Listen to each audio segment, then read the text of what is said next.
नमस्कार दोस्तों, मैं आप सभी का स्वागत करता हूं बीसीडब्ल्यू परिवार में। दोस्तों, सहचर बैच के अंतर्गत हम लोगों ने अभी तक कुल 7 प्रैक्टिस सेट सॉल्व कर लिए हैं। अब 8वें की बारी है। आज 8वां प्रैक्टिस सेट सॉल्व कर रहे हैं। जैसा कि आप सभी को पता है, हमारा मंतव्य क्या है? 1 लाख प्लस फैक्ट कंटेन कर लेना, अपने साथ क्या समाहित करते हुए आगे बढ़ना, जिसके जिसके लिए एक सकारात्मक सोच और दूसरा अच्छे से अच्छे मेहनत की आवश्यकता है यहाँ पे। और मुझे पूरी उम्मीद है कि आप सभी जितने लोग सच्चाई के साथ, ईमानदारी के साथ मेहनत कर रहे हैं, उनको सफलता 100% मिलेगी। आज नहीं तो कल सफलता तो मिलनी तय है। तो शुरू करते हैं बिना विलंब किए हुए। आइए देखते हैं हमारा पहला क्वेश्चन क्या है। हमारा पहला ही क्वेश्चन है,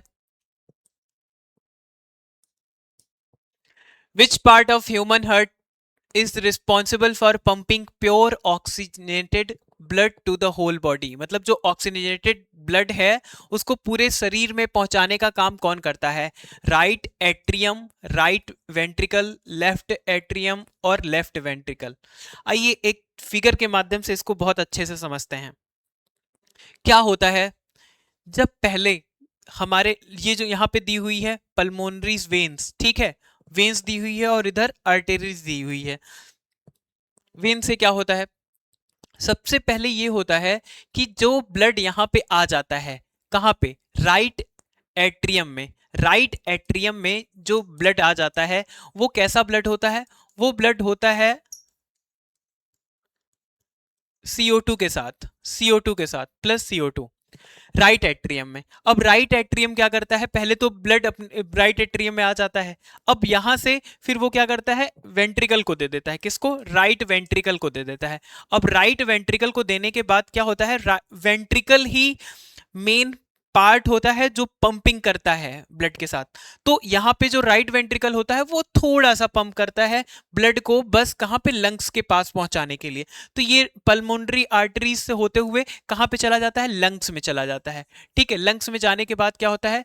CO2 बाहर चला जाता है और O2 O2 अंदर चला आता है। ठीक है, अब O2 के साथ जब ब्लड मिल जाता है, यहाँ पे O2 के साथ जब ब्लड मिल जाता है, फिर वो कहाँ आ जाता है? फिर वो आता है लेफ्ट आर्टरीज में। ठीक है, लेफ्ट आर्टरीज में आता है। फिर वो किसके पास आता है?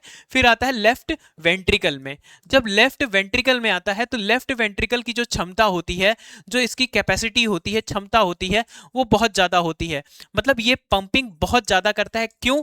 क्योंकि इसको पंपिंग करके जो ब्लड है उसे पूरे बॉडी तक पहुंचाना है। कहां?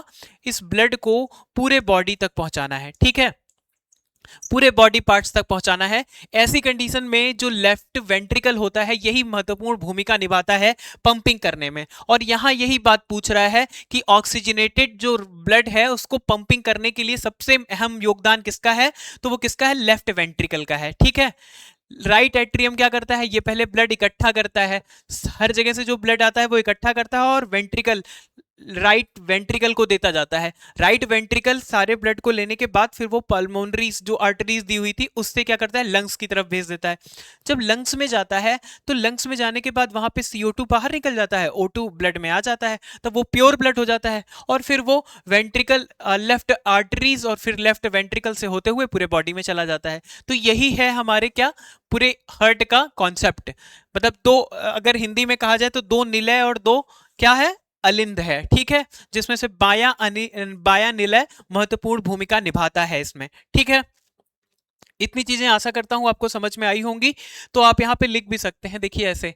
राइट, पहले यहाँ पे पल्मोनरी वेन्स, फिर क्या? राइट आर्टरीज, राइट वेंट्रिकल्स, फिर क्या? फिर क्या? Pulmonary arteries. ठीक है, फिर क्या? लंग्स। फिर क्या होगा? फिर यहां से क्या होगा? लेफ्ट आर्टरीज, फिर लेफ्ट वेंट्रिकल्स। 1 2 3 4 5 6 7, कुल 8 प्रक्रिया होती है। तो ये कुल मिला जुला के यही अगर आप फिगर याद रखते हैं तो आपको ये कभी नहीं भूलेगा। तो आपको ये कभी नहीं भूलेगा। ठीक है, आगे चलते हैं। अगला क्वेश्चन देखते हैं। In India black cotton soil is predominantly found in which physiographic region. तो कहां पे ये पाया जाता है मुख्य रूप से? ये किस भौतिक क्षेत्र में? इसके बारे में बताना है। तो देखिए, पेनिनसुलर प्लेट्यू में पाया जाता है, हिमालयन रीजन में पाया जाता है, डिजर्ट में पाया जाता है, कोस्टल में पाया जाता है। देखिए जो हिमालयन रीजन है, हिमालयन रीजन पे क्या होगा, वहां पे जलोढ़ मृदाएं होती हैं अगर वो समतल है, और नहीं तो पथरीली, मतलब जो ऊपरी वाली भाग है उसकी बात तो होगी नहीं, तो जलोढ़ मृदाएं, तो यहाँ पे काली मृदा पाए जाने की कोई संभावना ही नहीं है। डिजर्ट में मरुस्थली मृदा होगी, वहां पे भी काली मृदा नहीं पाई जाएगी। कोस्टल प्लेन में क्या होता है, यहाँ पे वर्षा बहुत ज्यादा होती है। क्या होता है, वर्षा बहुत ज्यादा होती है। तो ये जो तटी है, यहाँ पे क्या होगा, यहाँ पे रेड सॉयल मिलेगा, रेड सॉयल मिलेगा, लेटराइट मिलेगा, क्या लेटराइट मिलेगा, ठीक है, लेटराइट सॉयल, तो ये मिलेगा। अब यहाँ पे ब्लैक सॉयल की बात हो रही है, मतलब रेंगुर मृदा, क्या कहते हैं इसको, रेंगुर मृदा, रेंगुर मृदा भी कहते हैं इसको, ठीक है, याद रखें इसको। और ये क्या है, कपासी मृदा भी इसको कहते हैं, क्या कहते हैं, कपासी मृदा, ठीक है, कॉटन सॉयल। और क्या कहते हैं, लावा मृदा, लावा मृदा, ठीक है। फिर काली मृदा तो कहते ही हैं, काली मृदा तो कहते हैं ना, इसका कलर कलर ही ऐसा होता है, ठीक है। अजोत मृदा भी कहते हैं, अजोत मृदा, इसको जोतने की आवश्यकता नहीं होती है, ठीक है, जुताई करने की आवश्यकता नहीं होती है। तो ये इसके नाम थे, ठीक है, ये इसके नाम थे। आइए देख लेते हैं फिगर में जो हमारा बच रहा है वो क्या बच रहा है, पेनिनसुलर प्लेट्यू। आइए एक फिगर से देखते हैं और ये समझते हैं कि कहां से कहां तक है ब्लैक सॉयल। देखिए ब्लैक सॉयल का जो रीजन है वो कहां तक है, देखिए तटीय क्षेत्र में नहीं है, ध्यान रखिएगा। ये जो प्रायद्वीपीय भारत का ये भाग है, प्रायद्वीपीय भारत का ये वाला भाग है पूरा, इसी भाग में पाया जाता है क्या, ये है ब्लैक सॉयल। ब्लैक कलर से ही लिख देता हूं, जो जिस कलर का है उसी कलर से करते हैं, ठीक है।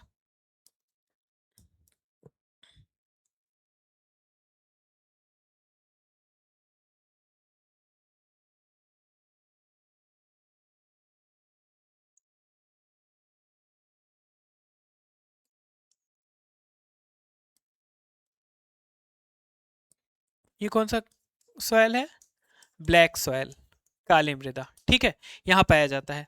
अब पूछ रहा है, देखिए और क्या पूछ सकता है आपसे, आपसे पूछ सकता है रेड सॉयल, रेड और येलो सॉयल। आइए देख लेते हैं रेड सॉयल।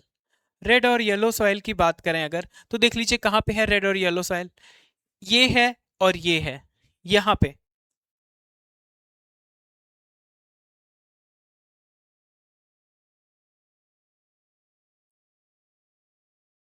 ठीक है, ये है रेड सॉयल। अच्छा, अगर जलोढ़ मृदा की बात की जाए, जलोढ़ मृदा, तो इसको ग्रीन कलर से, ब्लू कलर से करते हैं।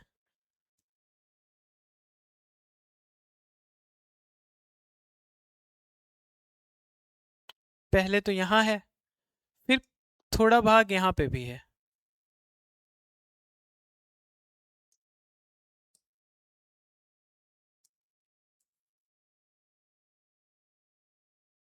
ठीक है, ये है जलोढ़ मृदा। जो मुख्य है, ये तीन मृदाओं से ही क्वेश्चन बनेंगे। लेटराइट से बनेगा तो लेटराइट का खाली आप इतना जानिए, लेटराइट को ग्रीन कलर से करते हैं, ठीक है, लेटराइट को ग्रीन कलर से कर रहे हैं, या तो ऑरेंज से कर दे रहे हैं। लेटराइट है ये है लेटराइट, ये है लेटराइट, और ये है लेटराइट, ठीक है, यहाँ पे भी है लेटराइट, थोड़ा बहुत यहाँ पे भी है।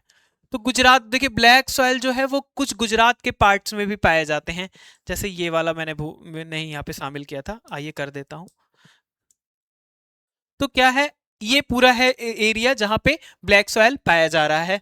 बाकी का अब आप खुद ही समझदार हैं कि इसमें क्या करना है, कैसे करना है। आगे चलते हैं अगले क्वेश्चन की ओर। जो अगला क्वेश्चन है वो क्या है, विच ऑर्गन कंट्रोल, आवाज आ रही है आप सभी को, which organ control reflex action in humans, reflex action in human. तो देखिए क्या होता है, मस्तिष्क, मतलब जिसकी प्रतिक्रिया, रिफ्लेक्शन वाली क्रिया है वो किसके द्वारा होती है, ब्रेन, स्पाइनल कॉर्ड, हर्ट और लंग्स। तो लंग्स तो नहीं होगा, लंग्स क्या करता है जनरली, वो क्या करता है O2 को लेता है और CO2 को बाहर कर देता है, ठीक है, ये काम है लंग्स का। हर्ट का काम क्या था, हर्ट का काम आपने देखा क्या करता है, वो ब्लड को प्यूरिफाई करता है, ठीक है। ठीक है। ब्रेन का काम क्या है? ब्रेन का काम है जैसे एक तरीके से बॉडी को, बॉडी के बहुत ढेर सारे ऑपरेशंस होते हैं, जैसे कि क्या होता है, बैलेंसिंग, बैलेंसिंग, सेंस, सेंसिटिविटी, ठीक है, बैलेंसिंग, सेंसिटिविटी, नीड, ठीक है, ये सब बॉडी पार्ट्स, मतलब ये है ब्रेन के काम, ठीक है, ये सब ब्रेन के काम है। अब यहां बात करें स्पाइनल कॉर्ड की, तो यही मेन जिम्मेदार होता है किसके लिए? रिफ्लेक्शन के लिए। किसके लिए? रिफ्लेक्शन के लिए। रिफ्लेक्शन के लिए हमेशा जिम्मेदार कौन होता है? रिफ्लेक्स एक्शन के लिए। जैसे अभी आपको किसी ने ऐसे मारा और आप तुरंत ऐसे हाथ कर लेते हैं, ठीक है, बचने लग जाते हैं, ऐसे बचने लग जाते हैं। कुछ कोई कीड़ा उड़ के आया, आप तुरंत बचने लग जाते हैं, आप तुरंत बैठ जाते हैं। कोई बॉल आई और आप बैठ गए, तो वो क्या है? वो रिफ्लेक्स एक्शन है। वो क्या, किसकी वजह से है? वो है स्पाइनल कॉर्ड की वजह से। अब स्पाइनल कॉर्ड होता कहाँ है? आप सभी को पता है कि ये जो देखिए यहाँ पे दिया हुआ है, ये जो हड्डी दी हुई है मेरु रज्जु, ये पूरी हड्डी जो रीढ़ की दी हुई है, ठीक है, ये जो रीढ़ की हड्डी दी हुई है, इसी से वो ढका होता है, ठीक है, रीढ़ की हड्डी। अब यहाँ पे ध्यान रखने वाली ये बात है कि रीढ़ की हड्डी में मेरु रज्जु होता है।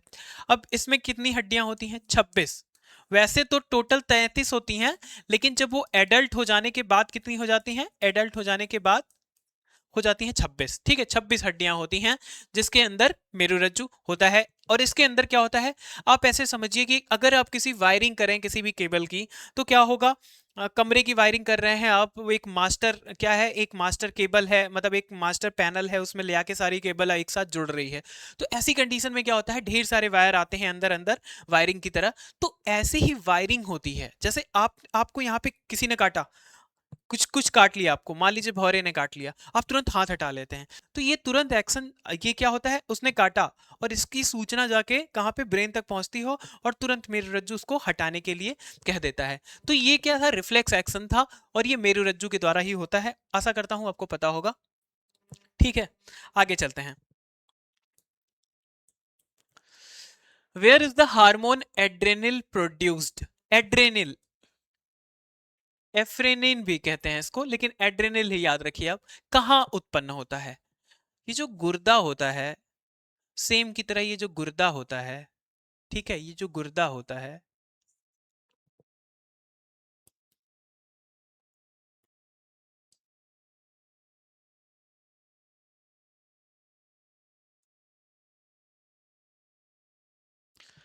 यहीं पे, यहीं पे एड्रेनल ऊपर होता है।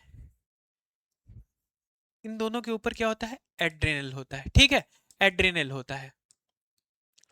तो कहने का मतलब ये है कि ये गुर्दा किडनी पे नहीं होता है, ये अधिवृक्क ग्रंथि है, एक एड्रेनल ग्लैंड है, वहीं पे ये पाया जाता है। अब देखिए, बार बार आपसे क्वेश्चन पूछा गया है आयोग द्वारा, हो सकता है भविष्य में भी पूछा जाए, क्या क्या होता है? जैसे धड़कन बढ़ जाती है इसकी वजह से, धड़कन का बढ़ना,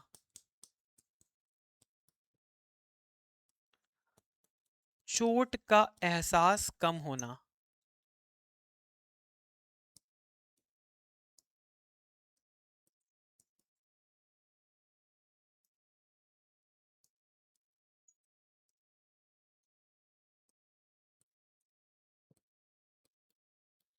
कम होना, और क्या है? उत्तेजना, ताकत का बढ़ना। हो सकता है ये सब होने के बाद एड्रिनल जैसे ही सीक्रेट हो, ये सारी चीजें हो जाएं, उसके 20 मिनट बाद क्या हो जाए? उसके 20 मिनट बाद भी आपका शरीर कंपन करता रहे, आपका शरीर कंपन करता रहे, लेकिन लेकिन वो उसका असर नहीं है, वो उसके बाद का असर है। उसका असर क्या है? जैसे अचानक से आपको जब गुस्सा आता है, अचानक से जब आपको गुस्सा आता है या आप डर जाते हैं, आपके क्या, जैसे आपने कोई सांप देख लिया, आप जैसे ही सांप देखते हैं, आप क्या करते हैं? बेड पे चढ़ जाते हैं या फिर उसको मारने के लिए दौड़ते हैं। तो ये जितनी भी क्रियाएं हैं, उस समय क्या होता है? आपकी धड़कन तेज हो जाती है, एड्रिनल तुरंत क्या होता है? क्या होता है? तुरंत आपके उससे ये एड्रिनल हार्मोन सीक्रेट हो जाता है, जिससे आपकी धड़कनें बढ़ जाती हैं, ऊर्जा ज्यादा हो जाती है, गुस्सा तेज आने लग जाती है, तो दुनिया भर की चीजें होती हैं इससे, ठीक है। तो एड्रिनल ग्लैंड, अधिवृक्क ग्रंथि। कौन सा विटामिन रक्त के थक्के बनने में सहायता करता है? कौन सा ऐसा विटामिन है जो रक्त के थक्के बनने में सहायता करता है? देखिए, जैसा कि इस विटामिन के बारे में आप सभी को पता होगा, कोई ऐसी चीज नहीं है जिसके बारे में आप पहली बार सुन रहे हैं। तो ये फाइलोक्विनोन है। फाइलोक्विनोन किसको कहते हैं? क्या ए को कहते हैं? नहीं, ये तो रेटिनॉल हो गया। सी को कहते हैं? नहीं, ये तो स्कर्विक ये एसिड हो गया, ये भी नहीं है। क्या B1 को कहते हैं? नहीं, ये तो थायमीन हो गया।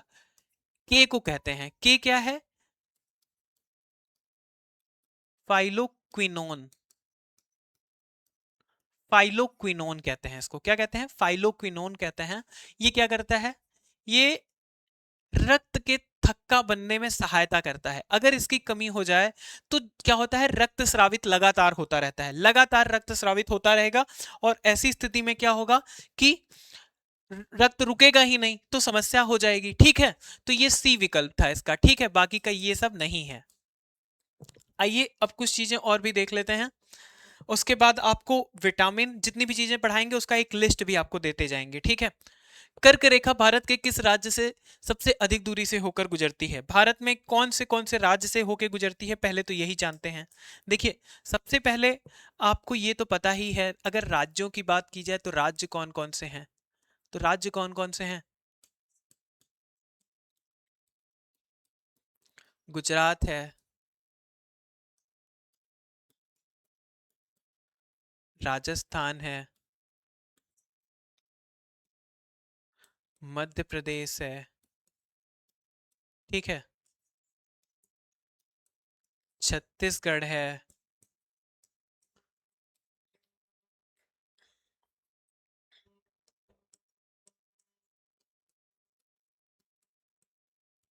बताइए झारखंड है कि नहीं, जल्दी बताइए।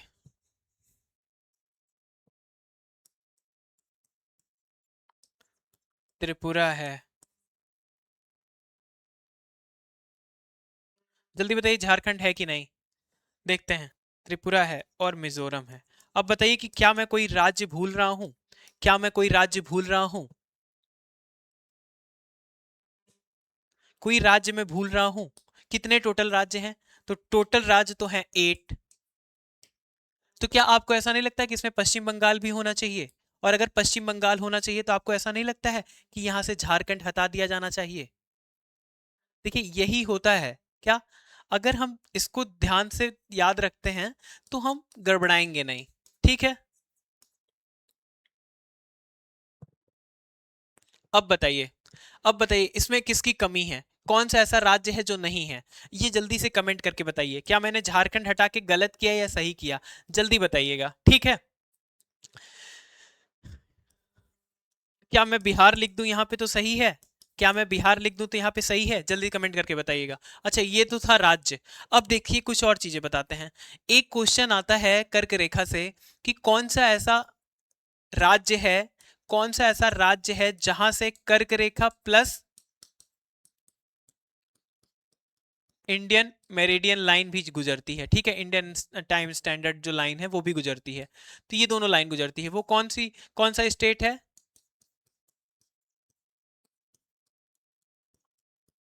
छत्तीसगढ़ है। ठीक है, छत्तीसगढ़, और छत्तीसगढ़ में अगर नाम ही दे दे तो दे देगा सरगुजा।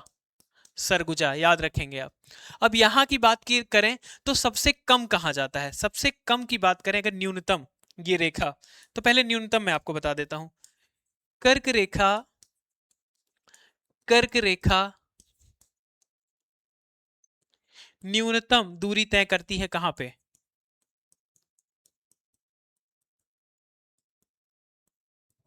राजस्थान।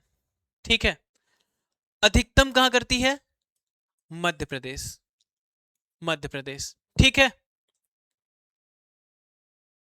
ठीक है।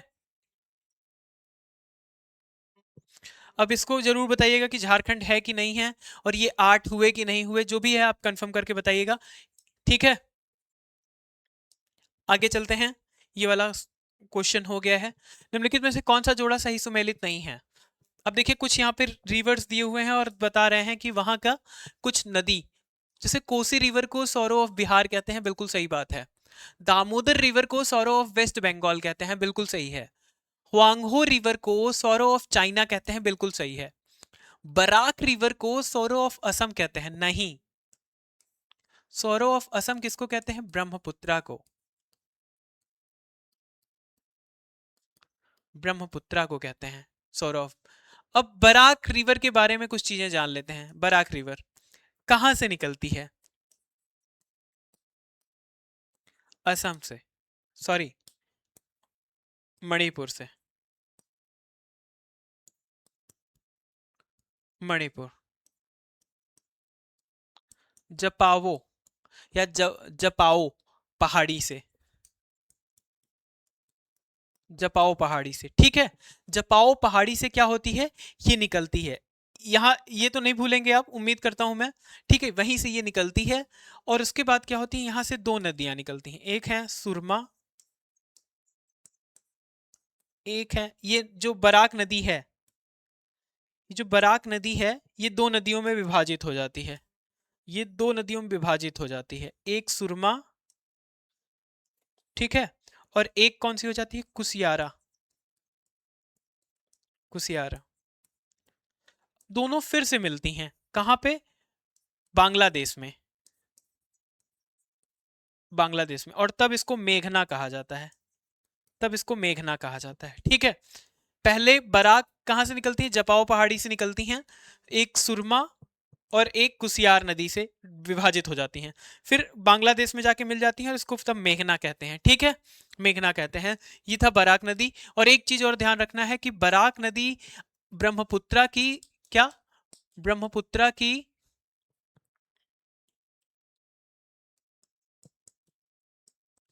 ट्रिब्यूटरी नहीं है।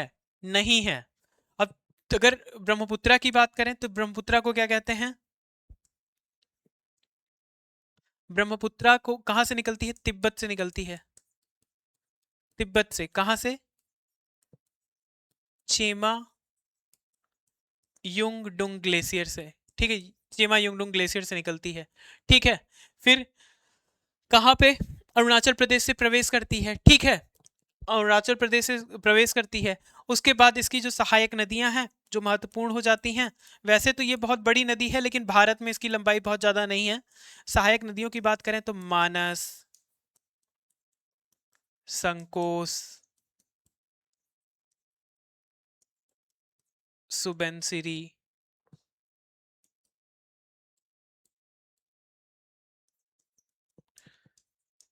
सुबनसिरी, धनसिरी, लोहित, दिहांग, दिबांग इत्यादि इसकी नदियां हैं, ठीक है। इसकी नदियां हैं तीस्ता। तीस्ता। अच्छा, एक चीज और याद रखिए। तीस्ता की बात हो तो तीस्ता की एक सहायक नदी है जो बहुत महत्वपूर्ण है, रंगित। रंगित। दोनों कहां से निकलती हैं? सिक्किम से। सॉरी, तीस्ता कहां से निकलती है? सिक्किम से। सिक्किम से, ठीक है, सिक्किम से निकलती है। और जाके किससे मिलती है? ब्रह्मपुत्रा से मिलती है, ठीक है। कहां पे मिलती है? तो ये आप बताइएगा, मैंने आपको बहुत अच्छे से बताया है। आगे चलते हैं। इसका सही उत्तर है डी, जो कि गलत है। Which is the highest peak of Bihar? Bihar की सबसे ऊंची चोटी कौन सी है? गुरु पीक? गुरपा पीक? नहीं। राजगीर पहाड़ी? कैमूर पहाड़ी? नहीं। सोमेश्वर पीक। सोमेश्वर पीक। 852 कहीं दिया हुआ है, कहीं 832 दिया हुआ है, और एक जगह तो 882 दे दिया था। तो 852 मेरे हिसाब से इसका ऑथेंटिक है, बाकी और तो होता रहेगा, ठीक है। बी। अर्थशास्त्र के जनक किसे कहते हैं? जल्दी बताइए। और ये वाला क्वेश्चन एक बार करवा चुके हैं, तो ये वाला क्वेश्चन आप ही बताएंगे, ये मैं नहीं बताऊंगा। क्योंकि जब एक बार कराया ही जा चुका है, तो मैं इसमें कीन्स, रिकार्डो और कार्ल मार्क्स, इनको क्यों मैं, रिकार्डो और कीन्स, इन सब से मतलब नहीं है, बच्चे एक ही रहे हैं। तो इसके बारे में आप बताइए, इसका ईयर जरूर बता दीजिएगा। ईयर जरूर बता दीजिएगा, कब किया था। इनकी कौन सी बुक थी वो भी बता दीजिएगा। फलों के कृत्रिम पकाने के लिए कौन सा रसायन प्रयोग होता है? एथिलीन, नाइट्रोजन, क्लोरीन या हीलियम? जल्दी बताइए। एसिटिलीन या एथिलीन? याद आ रहा है आपको कौन सा होता है फलों को पकाने के लिए? कौन सा होता है ये आपको बताना है कि कौन सा होता है और क्यों होता है, ठीक है?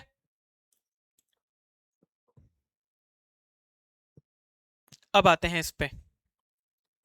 मानव शरीर के कुल भाग का लगभग 99% ऐसे क्वेश्चन मिल सकते हैं। भाग बनाने वाले 6 प्रमुख तत्वों का सही समूह कौन सा है? तो मतलब हमारे शरीर के 99% तत्व इनमें से किसके द्वारा बने हुए हैं? Oxygen, carbon, hydrogen, nitrogen, calcium, phosphorus. Oxygen, carbon, sodium, nitrogen, calcium, magnesium. Oxygen, carbon, hydrogen, nitrogen, sulphur, potassium. Oxygen, carbon, calcium, nitrogen, chlorine और आयरन। आइए देखते हैं। अब एकदम ध्यान से देखिए। कार्बन 23%, ऑक्सीजन कितना है? 61%, हाइड्रोजन कितना है? 10%, नाइट्रोजन 2.6%, कैल्शियम 1.4%, फास्फोरस 1.1%। अब ऐड कर देते हैं सब कितना है।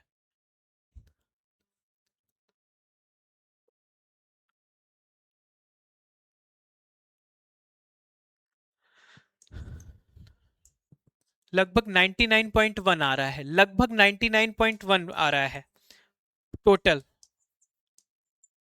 टोटल कितना आ रहा है? 99.1 आ रहा है। किसका? खाली इसका। अब जो जो कम मात्रा में पाए जा रहे हैं वो कौन कौन से हैं ये देख लेते हैं। मैग्नीशियम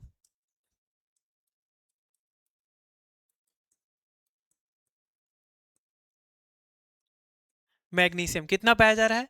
0.5%, ठीक है। मैग्नीशियम। Potassium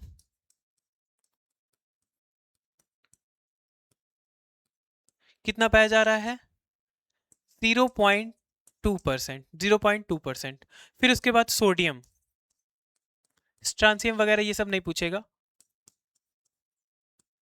sodium 0.14%। अब आप नोट कर लीजिए, इसमें से आपको क्वेश्चन किसी न किसी आयोग में कभी ना कभी मिल ही जाएगा, ठीक है। तो ये कम वाले हैं, सूक्ष्मतम वाले हैं, और ये अधिकतम वाले हैं, ठीक है। मतलब वो माइक्रो है, ये मैक्रो है। क्या है? मैक्रो। ये मैक्रो है, ठीक है। आगे चलते हैं। इसमें क्या हो गया हमारा उत्तर देख ले पहले। Oxygen, carbon, hydrogen, nitrogen, calcium, phosphorus. A वाला विकल्प हमारा सही हो जाता है, ठीक है। आगे चलते हैं। विच of the following is not correctly match? इसमें से कौन सा करेक्टली मैच नहीं है? जल्दी बताइए आप सभी।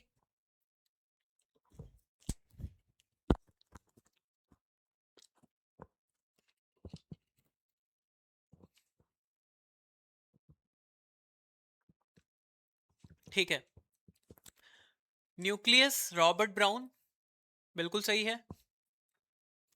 गोल्जी कॉम्प्लेक्स, गोल्जी उपकरण, कैमिलो गाल्जी, गोल्जी बॉडी वगैरह बिल्कुल सही है। राइबोसोम, जीई पैलेट ये भी बिल्कुल सही है। प्रोटोप्लाज्म, प्रोटोप्लाज्म की बात जब भी होती है तो दो नाम आते हैं। पुरकिंजे सबसे पहले नाम आता है, पुरकिंजे, ठीक है। और एक नाम आता है एफ डोनार्डिंग, ठीक है। तो मैक्स सुल्ज इन्होंने इन्होंने एक सार्को के बारे में बताया था जो कि इससे संबंधित नहीं है, तो ये वाला गलत है हमारा, ठीक है। पुरकिंजे या एम डोनार्डिंग, ठीक है। एफ, एम नहीं है, एफ फर्नांडिस। अब आते हैं यहाँ पे देखते हैं, ठीक है। इसको देखिए, बहुत ध्यान से देखना है। कोशिका की खोज रॉबर्ट हुक ने कब की थी? 1665 में। जीवित कोशिकाओं का अवलोकन लिवेनहॉक, ए वॉन लिवेनहॉक में 1674 में की थी। केंद्रक की खोज रॉबर्ट ब्राउन ने 1831। इससे इससे एक क्वेश्चन आपको देखने को मिल जाएगा, ठीक है। कुछ आवाज की समस्या हो रही है क्या? ठीक है, चलिए देखते हैं। केंद्रक की खोज रॉबर्ट ब्राउन 1831। एक क्वेश्चन आपको इसी में से मिल जाएगा। जीवद्रव्य शब्द, जीव मतलब प्रोटोप्लाज्म की बात करें तो डुजार्डिंग, ये डुनार्डिंग है, ठीक है, डुजार्डिंग नहीं है, इसको डुनार्डिंग कहते हैं। डुजार्डिंग यहाँ पे गलत लग गया है। पुरकिंजे, ठीक है। जंतु कोशिका सिद्धांत स्वान, 1800 कब किया था इन्होंने? 1839 में। कोशिका से कोशिका की उत्पत्ति विर्चो ने किया था, कब? 1855 में। अनुवांशिकता में केंद्रक की भूमिका ट्रांसबर्गर, ट्रांसबर्गर ने कब किया था? 1884 में। गाल्जी उपकरण कैमिलो गाल्जी 1898। केंद्रिका फेलिस फंटाना 1774। कैमेटीन और कोशिका विभाजन फ्लेमिंग ने किया था, कब? फ्लेमिंग ने किया था, कब किया था? 1880 में।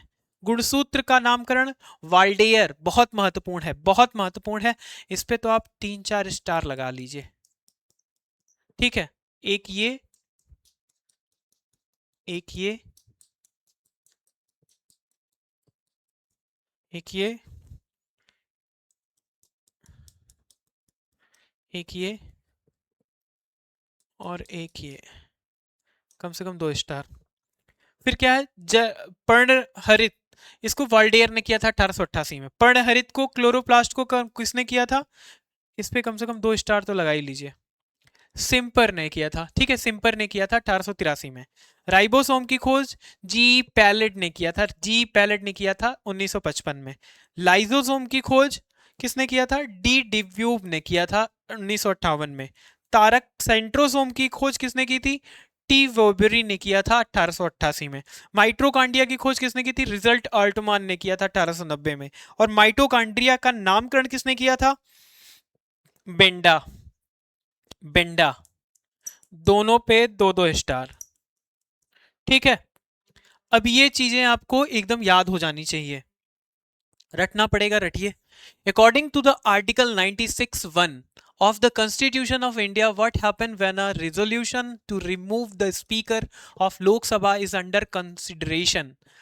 अब आपको बताना है कि संविधान के अनुच्छेद 96(1) के अनुसार जब लोकसभा अध्यक्ष पद से हटा देने के लिए प्रस्तावित हो, मतलब कि उनको पद से हटा जाने की बातें चल रही, हटाए जाने की विचाराधीन हो, तो क्या हो सकता है इसमें से?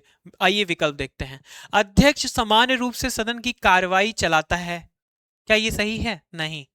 अध्यक्ष उपस्थित होकर भी उस बैठक की अध्यक्षता नहीं करता।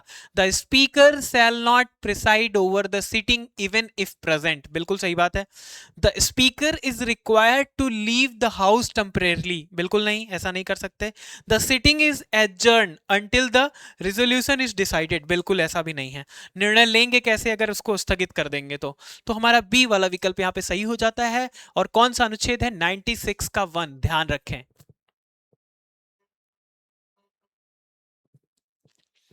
निम्नलिखित में से कौन सा युग्म सही सुमेलित नहीं है? 42वां संविधान संशोधन प्रस्तावना में समाजवादी और धर्मनिरपेक्ष शब्द जोड़े गए, बिल्कुल एकदम एक्यूरेट है। 44th अमेंडमेंट में क्या है? Restore the term internal emergency removed by the 42nd amendment, बिल्कुल सही बात है। 44 में क्या किया गया था? रिस्टोर की गई थी वो कुछ चीजें जो महत्वपूर्ण थी, 42वें में जो हटाई गई थी। 61 अमेंडमेंट क्या था? Reduce the voting age of 21 to 18 years, बिल्कुल सही है। और 73rd अमेंडमेंट है established panchayati raj system in urban local. देखिए यहाँ पे अर्बन लोकल, यही तो गलत दिया है। अर्बन की बात जब हो जाएगी तो यहाँ पे नगरपालिका वगैरह हो जाएगा, तो यहाँ पे 74th होगा। क्या होगा? 74th होगा, 73rd नहीं। 73rd क्या ग्रामीण क्षेत्रों में किससे संबंधित है? पंचायती राज से, ठीक है। इस बात का ध्यान रखेंगे आप सभी। इसकी मैंने इसके कई समितियां आपको बताई हैं मैंने, बलवंत राय से लेकर मैंने अंतिम पीके थुंगल तक बताई है, थुंगन तक बताई है। तो ये सारे आप एक बार याद कर लेंगे जरूर से, ठीक है। Late actress C Krishnaveni belongs to which regional cinema. तो ये जो सी कृष्णावेनी थी ये किससे संबंधित थी? ये तेलुगु सिनेमा से संबंधित थी, तेलुगु सिनेमा से। Which is currently the world's highest motorable road constructed by the BRO? BRO मतलब समझ रहे हैं ना? BRO मतलब समझ रहे हैं ना? कौन सा रोड ऑर्गेनाइजेशन है, ठीक है, बॉर्डर। तो इसके बारे में तो आप जान ही रहे होंगे। अब देखिए यहाँ पे बात कर रहे हैं हम किसकी? खरदुंगला सड़क। तो ये तो मोटर योग्य है ही नहीं। चांगला सड़क, ये तो मोटर योग्य है ही नहीं। उमिंगला और मिंगला बच गया। उमिंगला 2019 के आसपास, 2019 के आसपास 19,200 फीट पे, फीट की ऊंचाई पर था। अभी मिंगला जल्दी में 2025 में उद्घाटन हुआ है, बीआरओ ने अभी इसका उद्घाटन किया है अपना ही रिकॉर्ड तोड़ के। ये 400 फीट के आसपास है मिंगला। तो सबसे ऊंची जो रोड है वो मिंगला है। क्वेश्चन आ सकता है इसलिए ध्यान रखें, मिंगला, मिंगला। Under which constitutional amendment act was it provided that the total number of ministers including the prime minister shall not exceeded 15% of the total strength of the Lok Sabha? तो प्रधानमंत्री सहित जो कुल मंत्रियों की संख्या है वो लोकसभा की कुल संख्या के 15% से अधिक नहीं होगी। ये प्रावधान किस अधिनियम के द्वारा लाया गया था? ये प्रावधान क्या 72 में लाया गया था? बिल्कुल नहीं। 44 में नहीं, 73 में नहीं, 91 में लाया गया था, 2003 में। 91st जो अमेंडमेंट एक्ट था उसमें कहा गया था कि प्रधानमंत्री सहित जितने भी कुल सदस्य होंगे उनकी संख्या 15% से अधिक नहीं होनी चाहिए, ठीक है। कुल मंत्रियों की संख्या, कुल मंत्रियों की संख्या सदस्य के कुल 15% से अधिक नहीं हो सकते, ठीक है। प्रधानमंत्री सहित, इस बात का ध्यान रखें। निम्नलिखित में से कौन सी भारतीय संविधान की अनुसूची अपने विषय के साथ सही सुमेलित नहीं है? 7वीं अनुसूची, 7th शेड्यूल की बात जब करते हैं तो संघ राज्य के बीच विषयों का विभाजन की बात यहां की जाती है। किसकी? संघ राज्य के बाद यहां इनकी बात की जाती है, ठीक है। सही बात है। अष्टम अनुसूची संविधान द्वारा प्राप्त भाषाएं, बिल्कुल आप सभी जानते हैं 22 भाषाओं की बात की जाती है। एक दिन इसके सारे वो भी बता देंगे कि कब कौन कौन सी जोड़ी गई, ठीक है। फिफ्थ, जब इससे रिलेटेड क्वेश्चन आएगा तो उसी को। Administration and control of scheduled area and tribe in the north east. अब बात करें पंचम अनुसूची की तो उत्तर पूर्व से क्षेत्रों और जनजातियों का क्या प्रशासन। एक्चुअली ये सिक्स्थ है, क्या है? सिक्स्थ है, ये सिक्स्थ है। किसके? असम,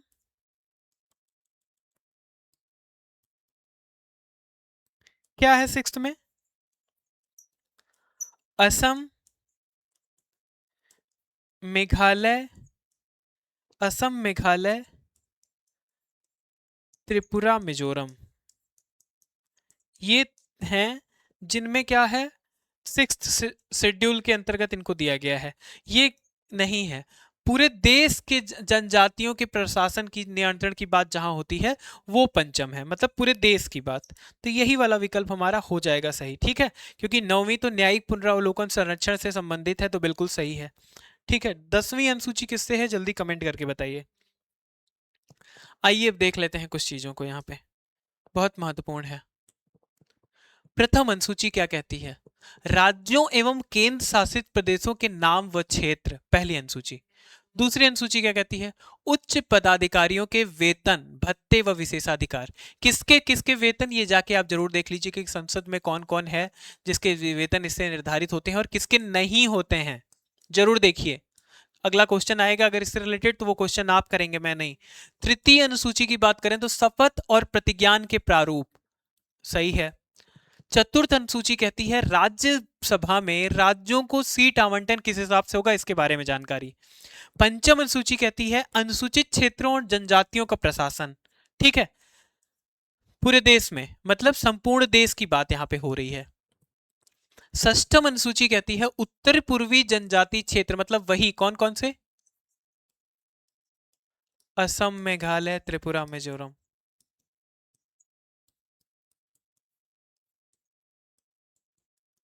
त्रिपुरा, मिजोरम, ठीक है। अब क्या है, सप्तम अनुसूची। अब यहाँ पे अगर बात कर लें सप्तम की, तो विषयों का विभाजन, संघ, राज्य और समवर्ती सूची, ठीक है। आठवीं तो 22 भाषाएं हैं। नौवीं अनुसूची न्यायिक पुनरावलोकन से सुरक्षा प्राप्त कानून है। 10वीं अनुसूची 10 दल बदल है, महत्वपूर्ण है। कब जोड़ी गई थी, कमेंट करके बताएं कब जोड़ी गई थी। एकादश अनुसूची क्या है, पंचायतों के 29 विषय, 29 विषय। अच्छा यहीं पे आप बताइएगा कि पेटा क्या है, पेटा, पेटा क्या है। द्वादश अनुसूची नगर पालिकाओं के लिए, ठीक है। नगर पालिकाओं में 18 विषय हैं, जबकि पंचायतों में 29। आगे चलते हैं। मिट्टी के संदर्भ में निम्नलिखित कथनों में से कौन सा सही नहीं है। भांगर, मतलब ये बांगर की बात हो रही है। कैल्शियम कार्बोनेट के कारण कंकड़ के कण पाए जाते हैं, मतलब bangar contains kankar nodule due to calcium carbonate, बिल्कुल सही बात है। खादर कवर, और ये जो जल मतलब ये जो जिस सॉइल की ये बात हो रही है, ऐसी सॉइल कितनी पाई जाती हैं, 40+%, ठीक है। ये एलुवियल सॉइल है, ये 40+% पाई जाती है। Khadar cover a larger area than bangar, khadar का क्षेत्रफल बांगर की तुलना में अधिक है, क्वेश्चन मार्क। खादर को, khadar is renewed every year by river floods. देखिए इसमें से जो नई है वो खादर है,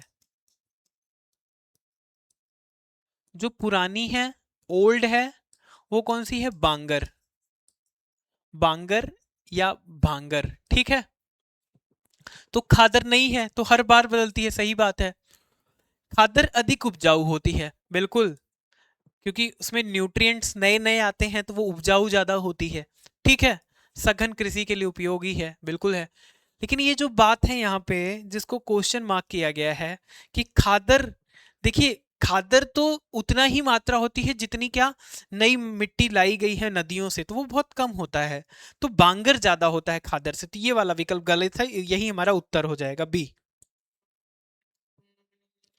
भारत के पूर्व भारत के मुख्य निर्वाचन आयुक्त की नियुक्ति कौन करता है, ठीक है। प्राइम मिनिस्टर, राष्ट्रपति, मुख्य न्यायाधीश या संसद। कौन करता है, राष्ट्रपति करते हैं, ठीक है। पूरे विधि विधान। अच्छा, चीफ इलेक्शन कमीशन है कौन से आर्टिकल में, 315 में है, 315 में है। कितने आयुक्त होते हैं और कितने कौन मुख्य आयुक्त को लेके, मतलब कितने कुल आयुक्त होते हैं, 5 होते हैं कि 3 होते हैं, कमेंट करके बताइए, ठीक है। राष्ट्रपति करता है।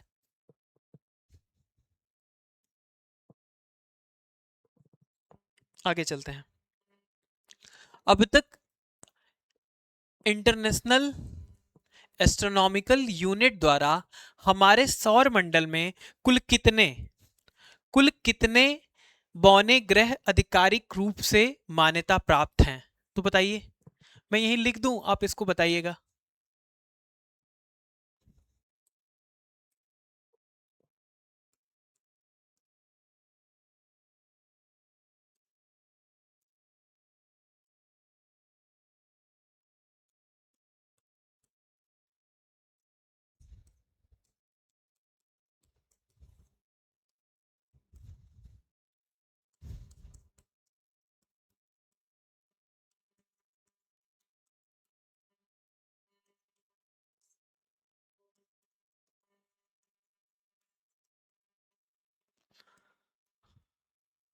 Pluto,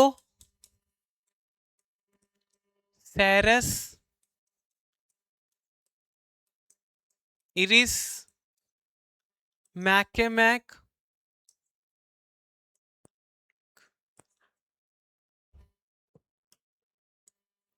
मैकमैक, Haumea. कुल 5 बौने ग्रह हैं। 2006 में 2006 में प्लूटो को हमारे सोलर सिस्टम से निकालकर हमारे सोलर सिस्टम में 9 से 8 ग्रह कर दिया गया, 9 से 8 ग्रह कर दिया गया, और एक प्लूटो को बौने ग्रह में रख दिया गया। तो अभी इंटरनेशनल एस्ट्रोनॉमिकल यूनिट द्वारा 5 बौने ग्रहों को मान्यता प्राप्त है: प्लूटो, सेरेस, इरिस, मेकामेक और ह्यूमिया। ठीक है, आगे चलते हैं। Where was the project tiger first launched in India 1973? Hailey's tiger reserve.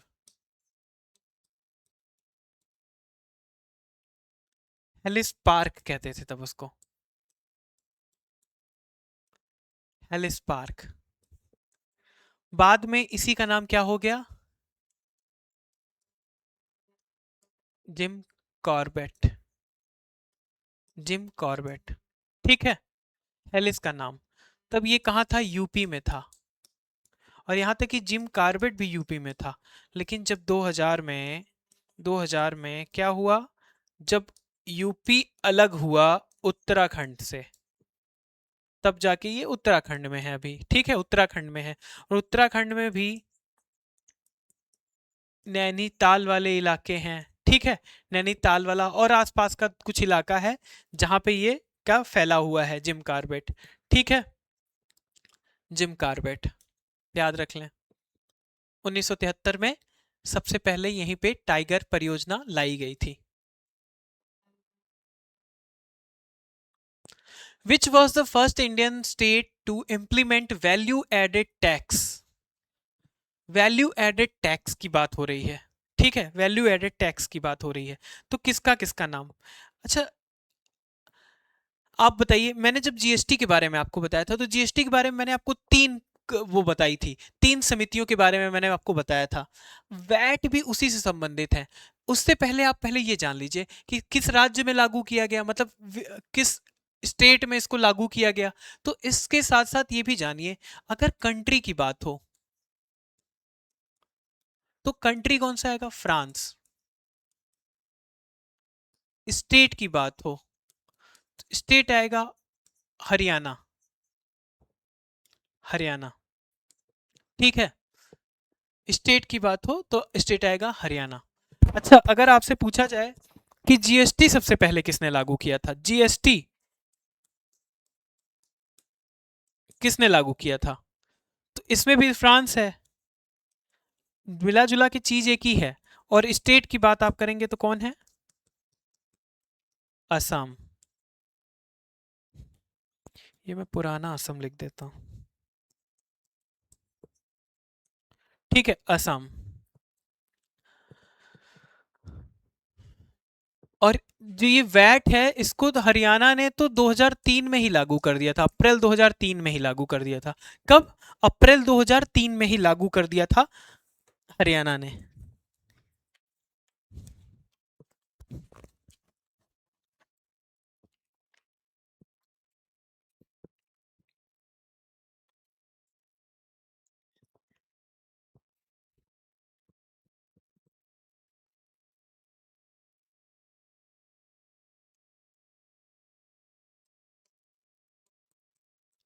चलैया समिति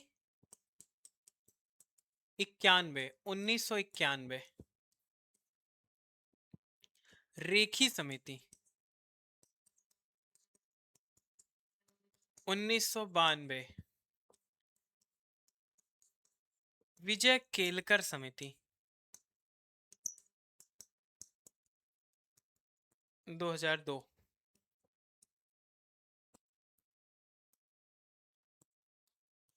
ये तीनों चीज आप एकदम याद रखेंगे, कंठस्थ रखेंगे, ये तीनों समितियां और ये भी। ठीक है, तो वो हरियाणा है जिसने 2003 में ही वैट को लागू कर दिया था, वैल्यू एडेड टैक्स। ठीक है,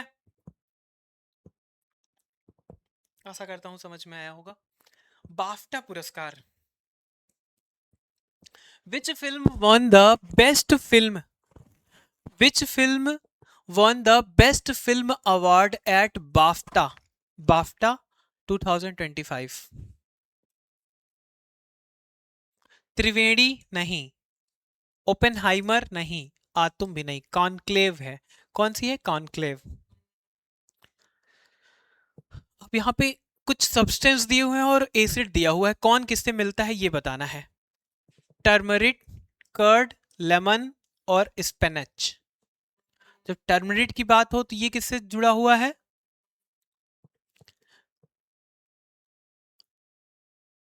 लैक्टार्टरिक एसिड। कर्ड किससे जुड़ा हुआ है? Lactic acid. नींबू किससे जुड़ा हुआ है? Citric acid. और पालक किससे जुड़ा हुआ है? Oxalic acid. ठीक है, तो क्या हो गया? 4, 2, 1 एंड 3, 4, 2, 1, 3।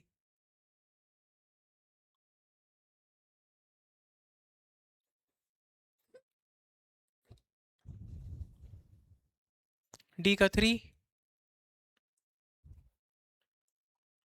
ये है तो ठीक है, आगे चलते हैं। Disguised unemployment is mostly found in. जब छिपे हुए बेरोजगारी की बात होती है तो ऐसे लोगों की बात हो रही होती है।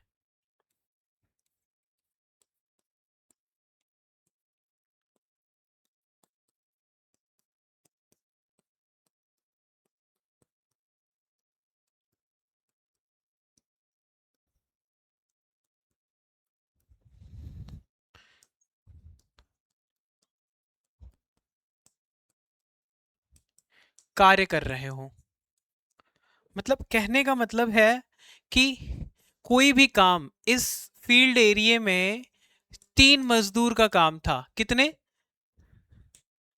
3 लेबर का। ठीक है, 3 लेबर का काम था यहाँ पे, लेकिन यहाँ पे काम कितने कर रहे हैं? ये था डिमांडेड, लेकिन काम कितने कर रहे हैं यहाँ पे? 9 लोग। एक्ट 9 लोग काम कर रहे हैं, तो ये जो 6 लोग हैं ये क्या है? ये छिपी हुई बेरोजगारी है। क्या है? छिपी हुई बेरोजगारी है। ये उसी को प्रदर्शित करते हैं। अब देखिए, एग्रीकल्चर में ये हमेशा देखने को मिलता है, इंडस्ट्रीज में नहीं मिलता है, क्योंकि वो क्या करते हैं? वो फायर कर देते हैं। ठीक है, वो क्या कर देते हैं? वो फायर कर देते हैं, वो अब आवश्यकता अनुसार ही चलते हैं। ठीक है, उद्योग नहीं, आईटी सेक्टर में भी नहीं होंगे और ट्रांसपोर्ट में भी नहीं होते हैं। एग्रीकल्चर ही इसका मेन क्या है? सामान्यतः यहाँ पे पाए जाते हैं। कम मतलब ऐसे कर्मचारी जो आवश्यकता न होने पर भी कार्य सेवा दे रहे हों।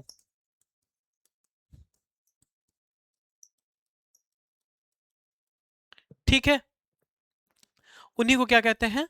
छिपे हुए बेरोजगार। निम्न में से कौन सी झील से कर्क रेखा होकर गुजरती है? ये नया क्वेश्चन है।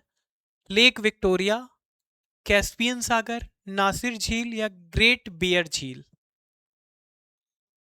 ग्रेट बियर झील ये कहां से? कनाडा से संबंधित है। ठीक है, अब देखिए, जब बात होगी इसकी तो लेक विक्टोरिया भी नहीं है, कैस्पियन भी नहीं है और ग्रेट बियर भी नहीं। नासिर झील, ठीक है, इजिप्ट और सूडान से संबंधित है। एक क्या है? आर्टिफिशियल मतलब कृत्रिम झील है, कृत्रिम झील है। ठीक है, उस नासिर झील से ही होके गुजरती है कर्क रेखा। अब यहां पे बताना है कि रिवर्स और उनके ड्रेनेज बेसिन एरिया मतलब उनका जल ग्रहण क्षेत्र कितना है? गोदावरी, महानदी, कृष्णा और नर्मदा। गोदावरी की बात कर लेते हैं पहले। गोदावरी को ब्लू कलर से ही करते हैं।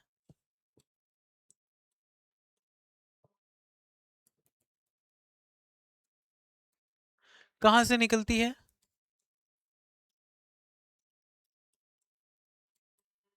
त्र्यंबकेश्वर की पहाड़ी से।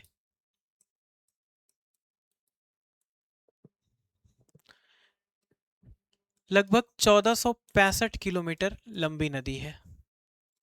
ठीक है, कहा जाता है दक्षिण गंगा इसको। क्या कहा जाता है? दक्षिण गंगा।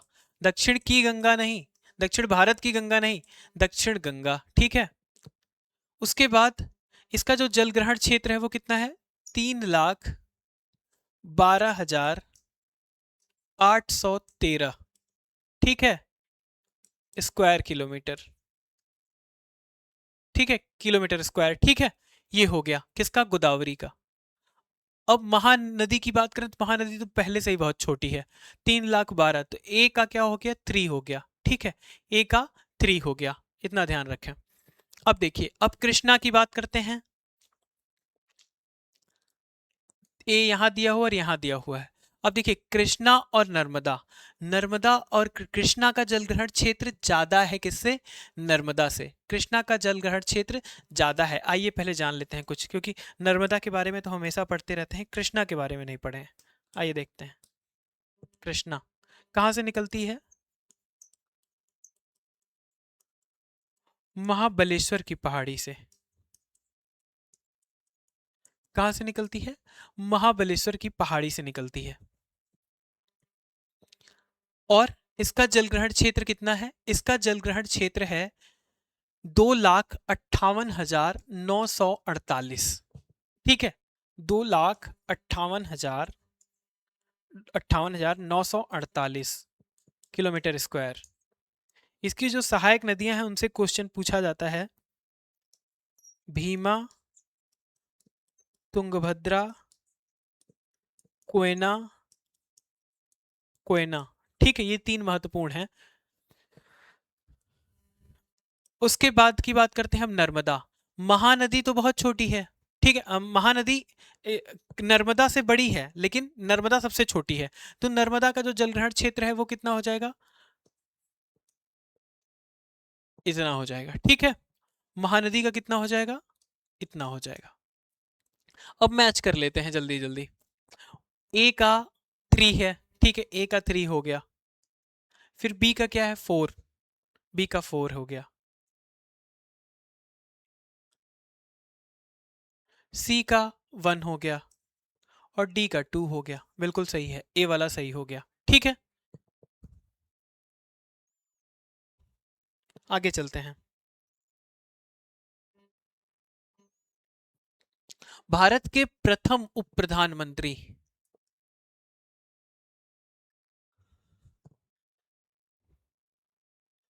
यहां आपको बताना है कि सिंघावा के पहाड़ी से निकलने वाली नदी कौन सी है, कमेंट करके बताइए।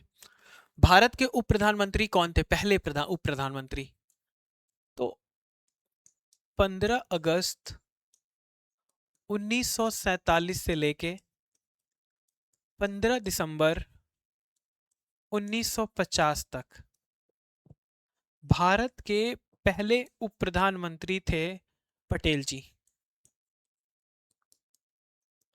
और इसी समय इनका निधन हो गया था, जब तक निधन नहीं हुआ था तब तक ये उप प्रधानमंत्री पद पर थे, ठीक है।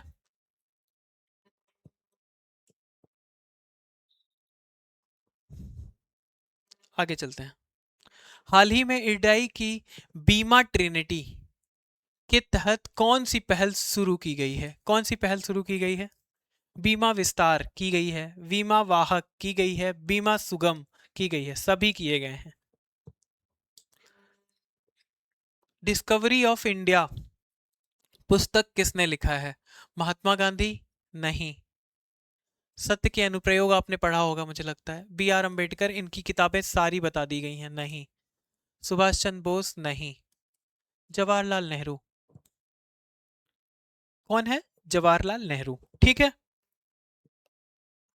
Which is the major distributary of the Ganga river, Ganga नदी की प्रमुख वितरिका कौन सी है। अब देखिए जैसे आपने जाना होगा गंगा नदी के बारे में कि गंगा की बहुत सी सहायक नदियां हैं, बहुत सी सहायक नदियां हैं जो कि उसकी क्या है, उसकी ट्रिब्यूटरी है। डिस्ट्रीब्यूटरी का मतलब है कि एक नदी में से निकलने वाली नदी, निकलने वाली नदी, मिलने वाली नहीं, निकलने वाली, तो ये कौन सी है।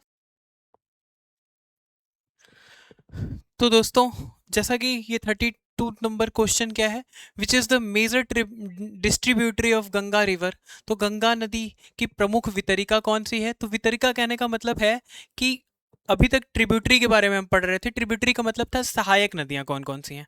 अब क्या है डिस्ट्रीब्यूटरी, मतलब उसमें से उस मेन नदी से कोई दूसरी नदी निकली हुई है। तो हाँ निकली हुई है, फरक्का बैराज के पास, पश्चिम बंगाल में फरक्का बैराज के पास हुगली नदी गंगा नदी से ही निकली हुई है। ठीक है, तो इस बात को आप ध्यान रखेंगे। गंगा नदी के बारे में कुछ महत्वपूर्ण फैक्ट अगर आप जानना चाहें तो इसके बारे में आप जान सकते हैं। गंगा नदी के बारे में, जलग्रहण क्षेत्र 8,61,000, 8,61,000 किलोमीटर स्क्वायर। भारत में कुल दूरी 2525 किलोमीटर, सबसे ज़्यादा उत्तर प्रदेश में 1450 किलोमीटर। ठीक है, फिर पश्चिम बंगाल में, फिर बिहार में, फिर उत्तराखंड में। उसके बाद गंगा कौन सी नदी से बन के मिल के बनी हुई है? अलकनंदा और भागीरथी। भागीरथी। उसके बाद इसके प्रयाग के बारे में, पांचों प्रयाग के बारे में मैंने आपको बता दिया है। अगर शुरू से देखें तो धौली गंगा के साथ मिलके अलकनंदा कौन सा बनाती है? विष्णु प्रयाग। फिर नीचे आती है तो मंदाकिनी के साथ मिलती है और कौन सा प्रयाग बनता है? रुद्र प्रयाग। फिर नीचे नंदाकिनी के साथ मिलती है नंद प्रयाग। फिर पिंडर के साथ मिलती है, तो पिंडर के साथ जैसे ही मिलती है कौन सा प्रयाग बनता है पिंडर के साथ? कर्ण प्रयाग। और उसके बाद जब नीचे आती है अलकनंदा और भागीरथी मिलती है तब देव प्रयाग बनता है। तो ये प्रयाग के क्रम थे, मतलब क्रम क्या, ये प्रयाग के डाटास थे, फैक्ट थे जिनके बारे में आपको पता होना चाहिए। और गंगा के बारे में, सोन नदी, क्या है सोन नदी? इसकी सोन, पुनपुन, यमुना दक्षिण किनारे से मिलने वाली नदियां हैं जो कि महत्वपूर्ण हैं। बाकी सब बाएं किनारे से मिलती हैं। यमुना इसकी एक महत्वपूर्ण नदी है। यमुना की भी सहायक नदी CSB के मतलब केन, बेतवा, ये सब क्या है? ये सब केन, बेतवा, ये सब यमुना की सहायक नदियां हैं। और यमुना कैसे मिलती है? गंगा से मिलती है। ठीक है, चंबल, केन, बेतवा। ठीक है, CSB के इसी को कहते हैं। तो ये हो गया। उसके बाद अब देखते हैं ये सोन। अब यहाँ सोन के बारे में कुछ चीजें जान लीजिए। सोन कहाँ से निकलती है? अमरकंटक से निकलती है। अमरकंटक से निकलती है। भागीरथी के बारे में मैंने आपको बता दिया, खड़क ग्लेशियर से निकलती है। यमुना के बारे में ये बंदरपूछ से निकलती है। ठीक है, यमुनोत्री ग्लेशियर से। हुगली के बारे में ये गंगा से निकल रही है। ठीक है, गंगा बैराज, वो जो फरक्का बैराज के पास।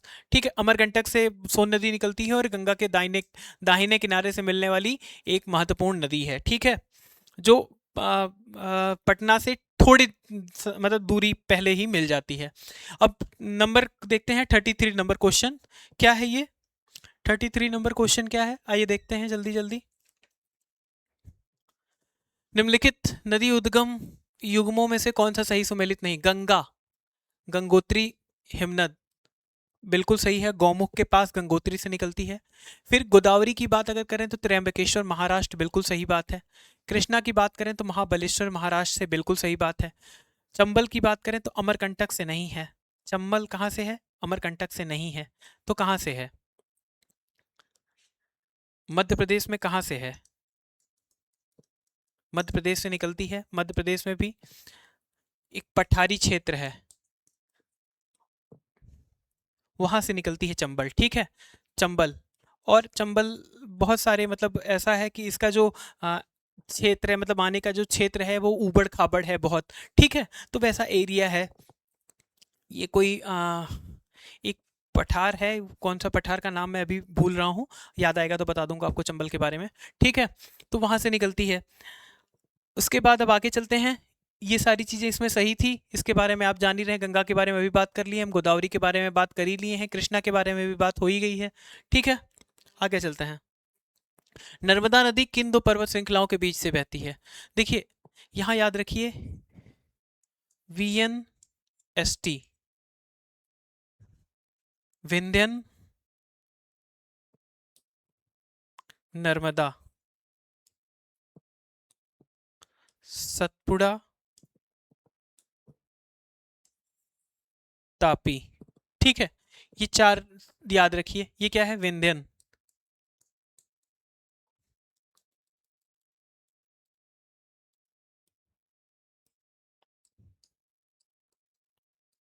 विंध्यन पर्वत श्रेणी है। ये नर्मदा नदी है। ये क्या है? ये है सतपुड़ा, सतपुड़ा पहाड़ी। और ये क्या है, ये है तापी। अब आप देख सकते हैं यहाँ पे ये क्रम है इसका, कभी अगर दक्षिण से उत्तर भी आ जाए, उत्तर से दक्षिण, तो आप इसको लगा सकते हैं। यहाँ पे क्या हो जाएगा, ये है तापी, ये है सतपुड़ा, ये है नर्मदा और ये है विंध्यन। अब देख लीजिए आप किससे पूछ रहा है, किसके बीच है, तो यहाँ पे दिया हुआ है सतपुड़ा और विंध्य के बीच, यही वाला विकल्प हमारा सही हो जाएगा, बाकी सब गलत है। ठीक है, बाकी सब गलत है। अच्छा, आपसे अगर पूछा जाए कि अरावली, हिमालय, ये सब है यहाँ पे, हिमालय की सबसे ऊंची चोटी कौन सी है, तो आपको पता होगा। अरावली की कौन सी है, तो गुरु शिखर आपको पता होगा। सतपुड़ा की पूछी जाए तो धूपगढ़ आपको पता होगा। नीलगिरी की पूछी जाए तो दोद्दा बेटा आपको पता ही होगा। ठीक है, पश्चिम घाट के पूछा जाए तो आपको अनाईमुडी पता ही होगा। पूर्वी घाट का बताइए। देखिए, एक है महेंद्रगिरी, तो महेंद्रगिरी से भी ऊंचे पर्वत हैं, वो तो 1500 ही है। 1600 के आसपास भी एक पर्वत है, उसका नाम बताइए जल्दी से। ठीक है, नर्मदा के बारे में बात करें तो नर्मदा के बारे में आप सभी जान ही रहे हैं। ठीक है, किधर गिरती है, अरब सागर में जाके गिरती है। ठीक है, in which country was the statue of famous Tamil poet Thiruvalluvar unveiled 75 year of diplomatic tie with India? तो किस कंट्री ने राजनयिक संबंधों के 75 वर्ष पूरे हो जाने के उपलक्ष्य में प्रसिद्ध तमिल कवि थिरुवल्लुवर की प्रतिमा का अनावरण किया? तो वो है फिलीपींस। ठीक है, निम्नलिखित में से कौन सा अनुच्छेद शिक्षा के अधिकार से संबंधित है? देखिए, जब तक 86वां संविधान संशोधन 86th अमेंडमेंट नहीं हुआ था, तब तक 45, 46 और 21 तीनों था। लेकिन इसमें थोड़ी सी चीजें जानने वाली हैं कि ये है नहीं, रहा है, अगर होता तब ये सही था। ये वाला विकल्प इसमें गलत है, लेकिन इसका उत्तर ऑल ऑफ द अबव होगा, क्योंकि 21 है, क्योंकि 45 से 86वां संविधान संशोधन के तहत 21A में डाल दिया गया। किसको? शिक्षा का अधिकार। शिक्षा का अधिकार मतलब अभी अभी जो है वो 6 से 14 है, पहले क्या था, 14 वर्ष से कम वाले। 14 वर्ष से कम वाले किसमें था? 45 में था, शिक्षा के अधिकार के लिए। 76 में क्या है? 76 में विभिन्न वर्गों के लिए है। ठीक है, विभिन्न वर्गों के लिए है। और ये क्या है, 21A में क्या है, 6 से 14 वर्ष के जो बच्चे हैं उनको शिक्षा का अधिकार मिला हुआ है, वो उनका क्या, मूल अधिकार है। ठीक है, 46 number question, which river flows through the Kashmir valley? Jhelum. कौन सी? झेलम। ब्यास की बात करें तो ये ब्यास कुंड से निकलती है। कहां से निकलती है? ब्यास कुंड। झेलम की बात करें तो ये वेरीनाग से निकलती है, वेरीनाग झील से।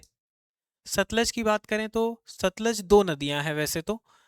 ठीक है, वैसे 2 नदियां हैं, राकसताल आप याद रखिए। ठीक है, राकसताल से निकलती है।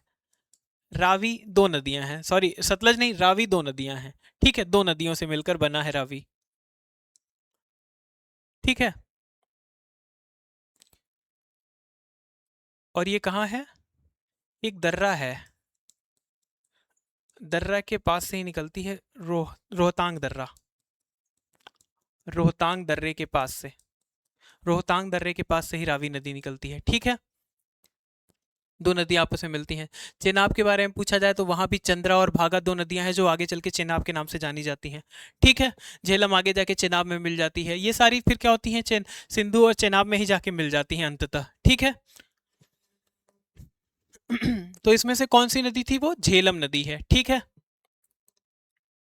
भारत में ऑपरेशन फ्लड किससे संबंधित था? ऑपरेशन फ्लड की जब बात होती है, ऑपरेशन फ्लड की बात होती है तो 1970 की याद आ जाती है। किससे संबंधित है? ये कोई ऐसा नहीं है कि ये ऑपरेशन फ्लड कोई बाढ़ बाढ़ से संबंधित है, ये दूध उत्पादन से संबंधित है। किससे? दूध उत्पादन से संबंधित है। ठीक है, अब अगला क्वेश्चन है, niacin is the chemical name of which vitamin? Niacin किसका केमिकल नेम है? B1 की बात करें तो थायमीन है। ठीक है, ये होगा नहीं। ये पेंटोथिक एसिड है इसका, ये होगा नहीं। B3 है। कौन सा है? B3 नियासिन है। आइए अब इसके बारे में कुछ चीजें जान लेते हैं, बहुत महत्वपूर्ण। इससे एक क्वेश्चन आपको जरूर देखने को मिलेगा आपके परीक्षा में, चाहे आप कोई सी परीक्षा दे रहे हो। ए की बात करते हैं तो उसको रेटिनॉल कहते हैं। क्या कहते हैं? रेटिनॉल कहते हैं। रेटिनॉल से कौन सी रोग होता है? इसके कमी से रतौंधी रोग होता है। गाजर दूध अंडे से इसका स्रोत है, मिल जाता है। बी वन की बात करें तो ये थायमिन है, बेरी बेरी रोग इससे होता है। खमीर साबुन अनाज से ये मिलता है। बी टू की बात करें तो राइबोफ्लेविन, होठ का फटना। दूध और हरी सब्जियां इसके स्रोत हैं। बी थ्री की बात करें तो नियासिन, जो पीछे क्वेश्चन पूछा गया था, पेलाग्रा, इससे रोग हो जाता है। और अंकुरित अनाज और टमाटर खाने से ये कम होता है।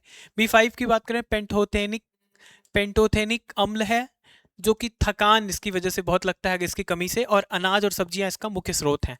बी सिक्स की बात करें तो पायरिडॉक्सिन है, जो कि एनीमिया हो जाता है। एनीमिया रोग हो जाता है इससे। मछली और कलेजी इसका इलाज है, मतलब इसको खाने से इसका स्रोत, मतलब ये मिल जाता है पर्याप्त मात्रा में। बी सेवन की बात करें तो बायोटीन, त्वचा विकार, बाल झड़ना इत्यादि बहुत समस्या होती है बायोटीन की वजह से। दूध, फल और दालें इसका मुख्य स्रोत हैं। बी नाइन की बात करें तो फॉलिक एसिड, एनीमिया इसकी कमी की वजह से होता है। केला, संतरा, अंडा इसका मुख्य स्रोत हैं। बी ट्वेल्व की बात करें तो साइनोकोबालमिन है, जो कि क्या है? पर्नीसियम एनीमिया, एनीमिया ही होता है लेकिन बहुत गंदे वाला एनीमिया हो जाता है। रक्ताल्पता हो जाती है, किसकी वजह से? बी ट्वेल्व की वजह से। और ये मांस और दूध से मिलता है। सी की बात करें तो स्कॉर्बिक एसिड, स्कर्वी रोग होता है इससे। आंवला और नींबू से ये पर्याप्त मात्रा में मिल जाता है। डी की बात करें तो कैल्सीफेरॉल, जिससे रिकेट्स रोग, हड्डी संबंधित रोग हो जाता है। धूप और मछली का तेल इसमें फायदेमंद है। ई की बात करें तो टोकोफेरॉल, बांझपन, कमजोरी, गेहूं अंकुरित, अंकुर, गेहूं के अंकुर से ये पर्याप्त मात्रा में मिलता है। के की बात करें तो फिलोक्विनोन, रक्तस्राव हो जाता है रोग, मतलब अगर इसकी कमी है तो रक्तस्राव, रक्त का बहना लगातार बढ़ता रहेगा। पालक, पत्तेदार सब्जियां इसका मुख्य स्रोत हैं। इससे आपको पक्का एक नंबर तो आपको पक्का ही मिलना है, तो ये आप याद रख लीजिए, एकदम इसी वाले टेबल से आपको एक नंबर मिल जाएगा। Where has India's first bio bank been recently started?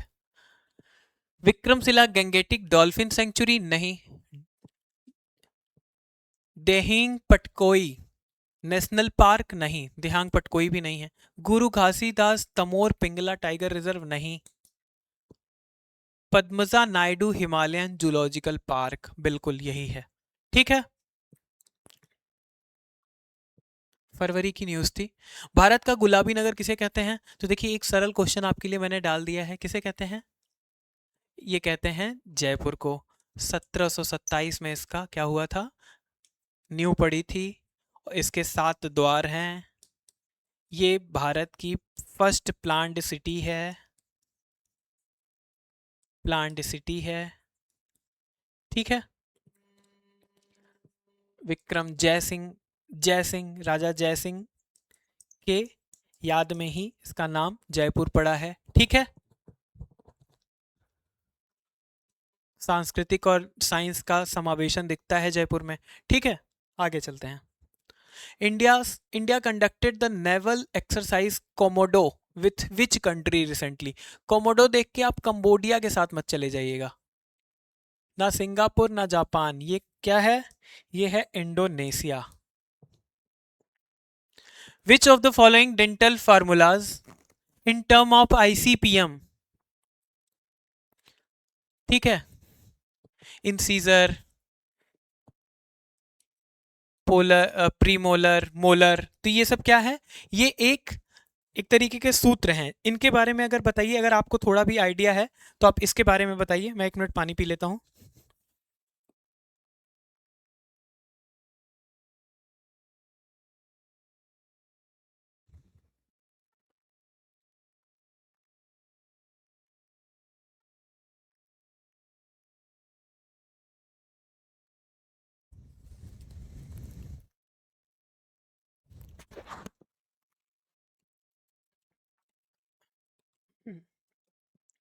ठीक है, चलिए स्टार्ट करते हैं। तो आईसीपीएम ये आपने को मैंने बता दिया कि ठीक है, इंसीजर है, कैनाइन है, प्रीमोलर है, मोलर के रूप में नहीं है। ये दंत बताना है आपको। देखिए ये क्या है, जैसे ये अगर आपका दांत है, ठीक है, ये दांत है, तो इस दांत में इसको ना 4 भाग में डिवाइड कर दिया गया है। ये खाली एक भाग ही है। तो अगर इसका अगर मल्टीप्लाई किया जाए तो ये क्या हो जाएगा? ये 32 आएगा। 32 आ गया। 32 आ गया,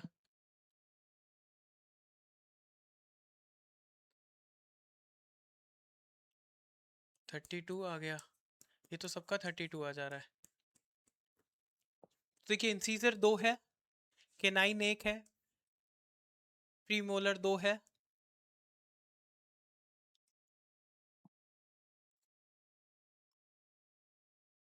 और मोलर 3 है। ठीक है, मोलर 3 है, इसका ए वाला विकल्प सही हो जाएगा। 2 1 2 3, ये एक साइड होता है, तो इसी का जब 4 से मल्टीप्लाई करते हैं तो वो टोटल दांत हो जाता है। भारत का सबसे लंबा समुद्री तट किस राज्य में है? अब देखिए ये पहले जब क्वेश्चन पूछा जाता तब इसका परिप्रेक्ष्य दूसरा था, आज ये क्वेश्चन पूछा जा रहा है तो इसका परिप्रेक्ष्य दूसरा है। आइए देखते हैं क्या है। भारत का सबसे लंबा जो समुद्री तट रेखा है वो राज्य अगर देखा जाए तो गुजरात है, और केंद्र शासित प्रदेश देखा जाए तो अंडमान निकोबार है।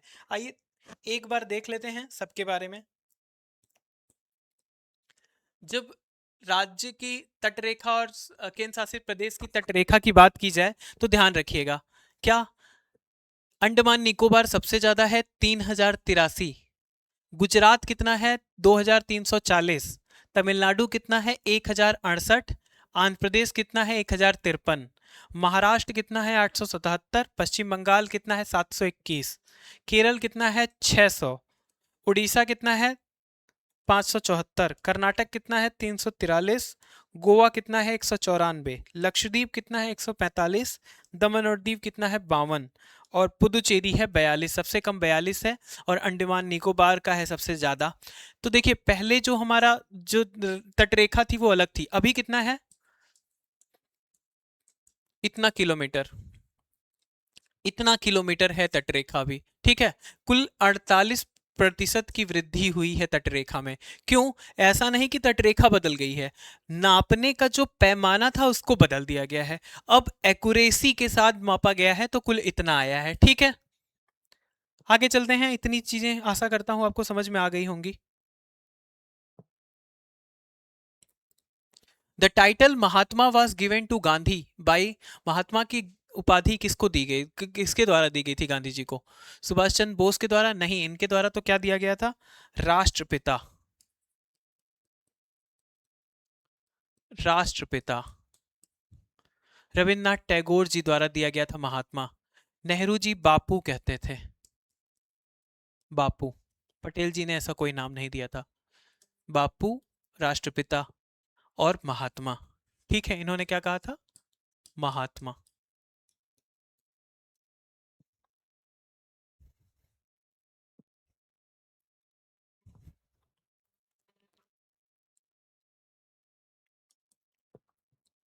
नए आयकर विधेयक की जांच के लिए गठित 31 सदस्यीय समिति की अध्यक्षता कौन कर रहा है?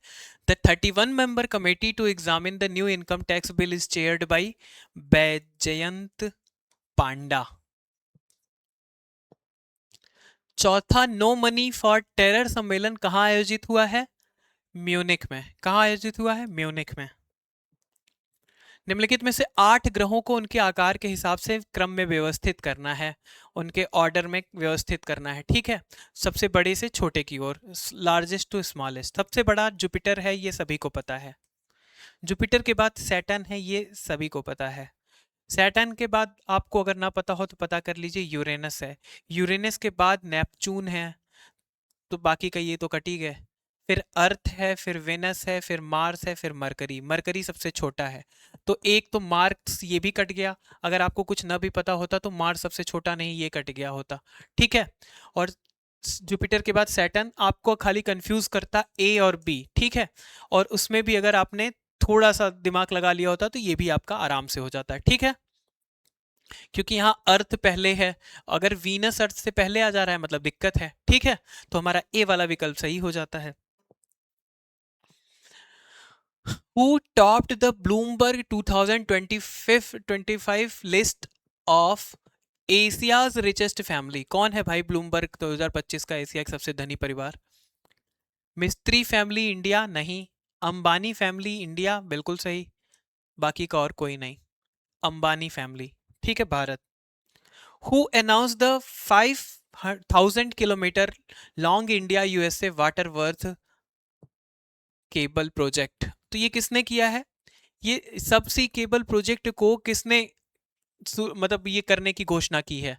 ये किया है मेटा ने। किसने? मेटा ने। मेटा किसकी कंपनी है? ये एक एआई कंपनी है। एआई कंपनी किसकी है? कमेंट करके बताइए। व्हाट्सएप की एआई कंपनी है। व्हाट्सएप किसकी कंपनी है इसके बारे में बता दीजिए कमेंट करके। ग्रुप किसकी एआई कंपनी है इसके बारे में बताइए। Ammonia is converted into urea in which organ of the human body? Ammonia को यूरिया में बदलने का कार्य मानव शरीर के किस अंग द्वारा होता है? तुरंत जाते ही किडनी मत लगा दीजिएगा। लिवर है। फेफड़ा और स्टमक से कोई मतलब नहीं, लिवर है। हाँ देखिए, अब इसको देख लेते हैं, ये भी बहुत महत्वपूर्ण चीज है। यकृत के कार्य क्या क्या है पहले ये देख लेते हैं। अमोनिया को यूरिया में बदलना यकृत का कार्य है। पित्त रस का निर्माण यकृत में होता है। ग्लाइकोजन का भंडारण और रक्त शर्करा का नियंत्रण यकृत में होता है। वसा, प्रोटीन, कार्बोहाइड्रेट का चयापचय यकृत में संबंधित है। यकृत से संबंधित दवाओं, हार्मोन्स व विषाक्त पदार्थों का डिटॉक्सिफिकेशन, जैसे कि किसी की अगर डेथ हुई है तो वहां कहां पे मिलेगा? जहर, यकृत में। ठीक है, अगर किसी की जहर खाने से मृत्यु हुई है तो जहर कहाँ मिलेगा? यकृत में। रक्त का थक्का जमाने वाले कारक का निर्माण करता है कौन? यकृत। विटामिन व खनिजों का भंडार है A, D, B12, आयरन, कौन? यकृत। हीमोग्लोबिन अपघटन से बिलुरुबिन का निर्माण करता है कौन? यकृत। यही बिलुरुबिन ज्यादा बढ़ जाता है तो पीलिया रोग हो जाता है। अब बात करते हैं हम किसकी? गुर्दे की, मतलब किडनी क्या करता है? रक्त से अपशिष्ट पदार्थ हटाता है, ठीक है। फिर यूरिन का निर्माण करता है और निष्कासन होता है, ठीक है। जल एवं इलेक्ट्रोलाइट संतुलन बनाए रखता है, बिल्कुल सही है। एसिड क्षार का संतुलन बनाए रखता है, ये भी सही है। नाइट्रोजन युक्त अपशिष्ट जैसे यूरिया, यूरिक अम्ल, क्रिएटिन हटाना, ये सब कौन करता है? गुर्दा करता है, मतलब किडनी। रक्तचाप का नियंत्रण भी कौन करता है? Renin, sorry, kidney. रेनिन का रिलीज कौन करता है? किडनी। विटामिन डी का सक्रिय रूप से परिवर्तन कहाँ होता है? किडनी के द्वारा। आरबीसी उत्पादन को उत्तेजित करने वाला हार्मोन बनाता है कौन? Kidney. Which newly discovered rare blood group in India has been named as CRIB? ये लास्ट वाला बी बैंगलोर को बताता है। अ न्यू आरएच वेरिएंट, नहीं, new antigen within the Cromer blood group system, बिल्कुल सही बात है। A new ABO blood type, नहीं, बॉम्बे ब्लड टाइप नहीं। A new antigen with the Cromer blood group system, एक जो क्रोमोसोम्स को लेके एक आरएच एंटीजन सिस्टम आया है उसी से संबंधित है ये, इसीलिए इसका नाम सीआर, इस क्रोमर्स की का सीआर, और आईबी का मतलब वो है बैंगलोर से संबंधित, इंडिया बैंगलोर, ठीक है। CRIB. Who has recently been honoured with the UK's knighthood title?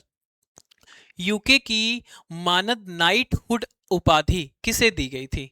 Knighthood की उपाधि त्यागी किसने थी पहले ये बता दीजिए। क्या वो टैगोर साहब थे?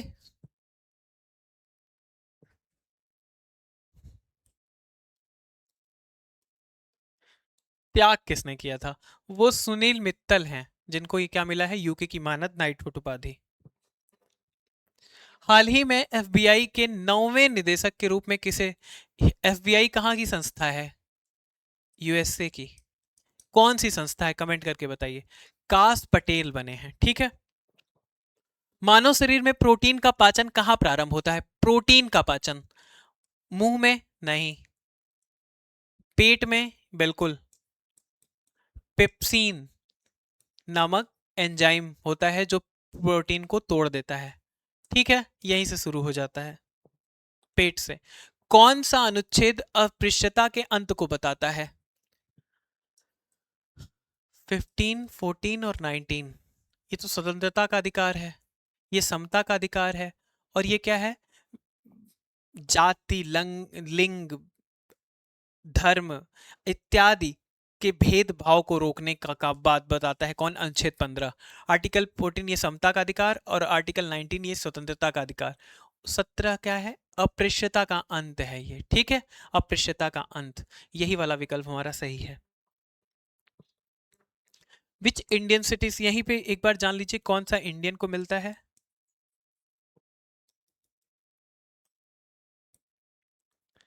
कौन सा अधिकार इंडियन को केवल मिलता है और कौन सबको मिलता है, यूनिवर्सल है? कौन सा?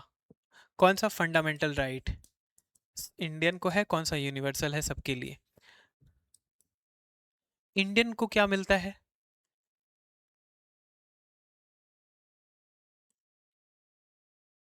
16, 17, 15, किसको मिलता है? इंडियन को मिलता है। 19, ठीक है। 21, 25 से 28, 23 से 24 किसको मिलता है? इनको मिलता है, ठीक है। कमेंट करके बताइए 22 किसको मिलता है? 22 किसको मिलता है, ये कमेंट करके बताइए। भारत में 2030 राष्ट्रमंडल खेल की मेजबानी के लिए किस शहर को चुना गया है? Ahmedabad. The main component of natural gas, प्राकृतिक गैस का, देखिए वैसे तो मीथेन, इथेन, ब्यूटेन है, लेकिन यहाँ पे मीथेन जो है वो 94% है अकेले, तो यही मुख्य घटक है। बी। हमारे सौर मंडल में किस ग्रह का दिन सबसे लंबा होता है?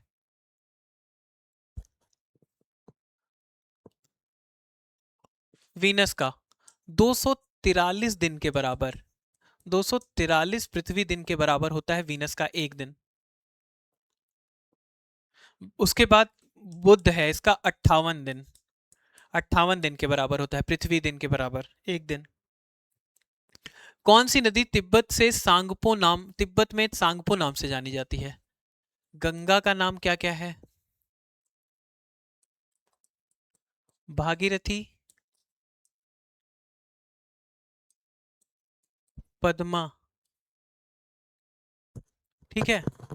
भागीरथी, पद्मा। सिंधु की बात करें तो सिंधु को क्या क्या नाम है?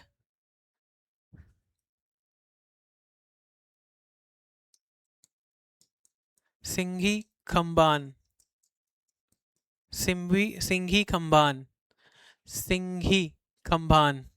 ब्रह्मपुत्र को क्या कहते हैं? सांगपो, सांगपो। सतलुज को क्या कहते हैं? सतलुज को क्या कहते हैं?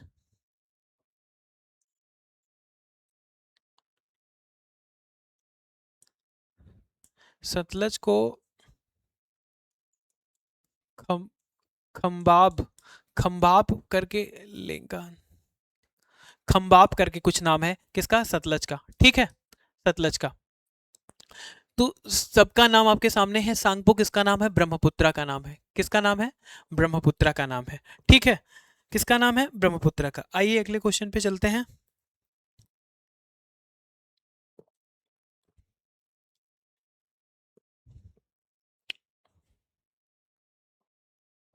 हाल ही में मेजराना वन क्वांटम प्रोसेसर किसने लॉन्च किया है? Who has recently launched the Majorana quantum processor? किसने किया है? माइक्रोसॉफ्ट ने। The recently active Mount Dukono volcano is associated with which country? 1933 से सक्रिय है ये माउंट डुकोनो। पौधों में श्वसन क्रिया कहाँ होती है? वैसे श्वसन क्रिया के लिए तो कई तरीके हैं, लेकिन पत्ती होती है जहाँ पे वाष्पोत्सर्जन होता है, प्रकाश संश्लेषण होता है, इत्यादि सारी चीजें होती हैं। कहाँ पे? यहीं पे होती हैं, ठीक है।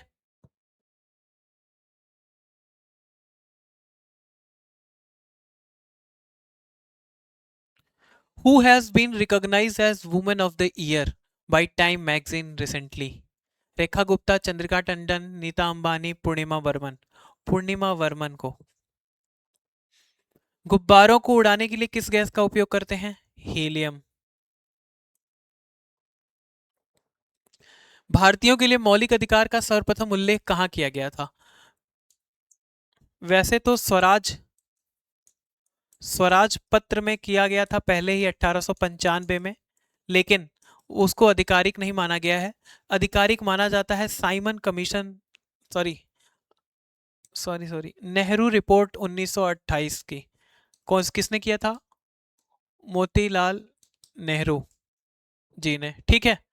रिपोर्ट 1928, विभिन्न चीजों की मांग इन्होंने की थी, उसी में फंडामेंटल राइट की भी बात की गई थी, ठीक है। बी। निम्नलिखित में से कौन सा व्यक्तित्व ग्रीन हाउस गैस की अवधारणा से संबंधित नहीं है?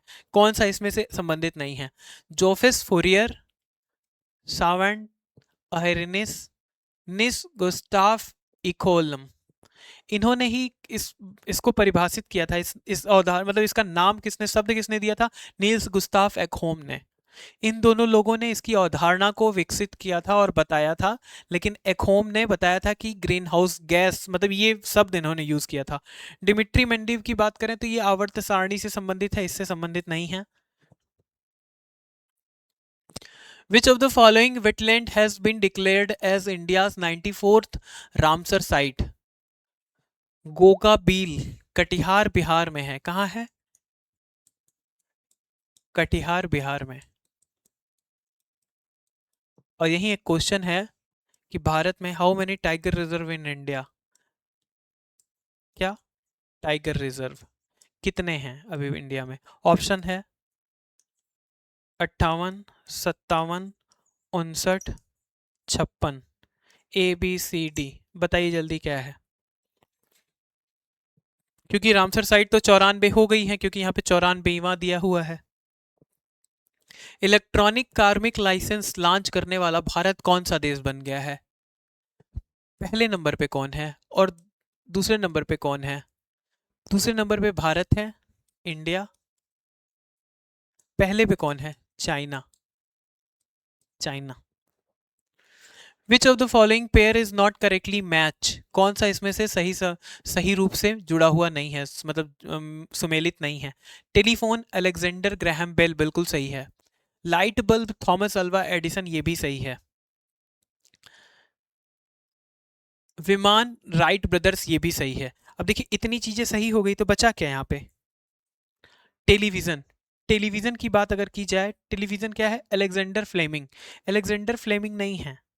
क्या है टेलीविजन के? जॉन लॉगी। जॉन लॉगी। ठीक है। निम्नलिखित कथनों पर विचार करें। In males luteinising hormones stimulated the secretion of testosterone, बिल्कुल सही बात है। पुरुषों में ल्यूटिनाइजिंग हार्मोन्स एलएच टेस्टोस्टेरोन को इसके श्रावण को उत्तेजित करता है, बिल्कुल सही बात है। In females luteinising hormones stimulated the secretion of oestrogen, तो ये एस्ट्रोजन की बात अगर करें महिलाओं में तो बिल्कुल एलएच से होता है। इसमें corpus luteus corpus luteum corpus luteum का बहुत महत्वपूर्ण योगदान होता है।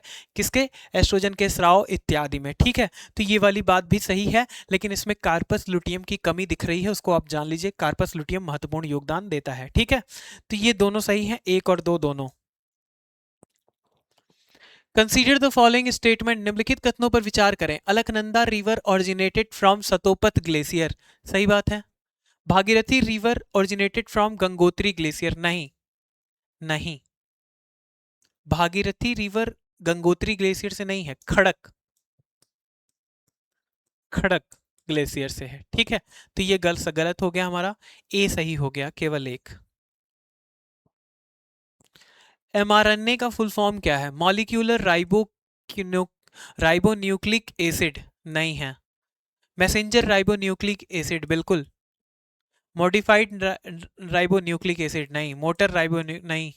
मैसेंजर ये क्या करता है? ये विभिन्न बदलावों या शरीर में कोई ऐसी रूपांतरण किसी जीन के प्रवेश कर जाने के बाद उसके विभिन्न एक्टिविटीज को क्या करता है? माइंड करता है, और वो क्या करता है? संदेश देता है। वो देने का जो तरीका है वो जेनेटिक होता है। जेनेटिक मतलब कि वो जीन से जीन को दिया गया संदेश है। ऐसा नहीं कि वो आके कान में बता देता है कि कोई आ गया है, ऐसा नहीं है। ठीक है। विच acid is used in car battery? कौन सा एसिड यूज किया जाता है? ये बताइए, बहुत ही आसान है। Nitric acid, sulphuric acid, hydrochloric acid या सिट्रिक एसिड? आपको लगता है कि सिट्रिक एसिड यूज होगा? आपको लगता है कि सिट्रिक एसिड यूज होगा कार में? जल्दी बताइए।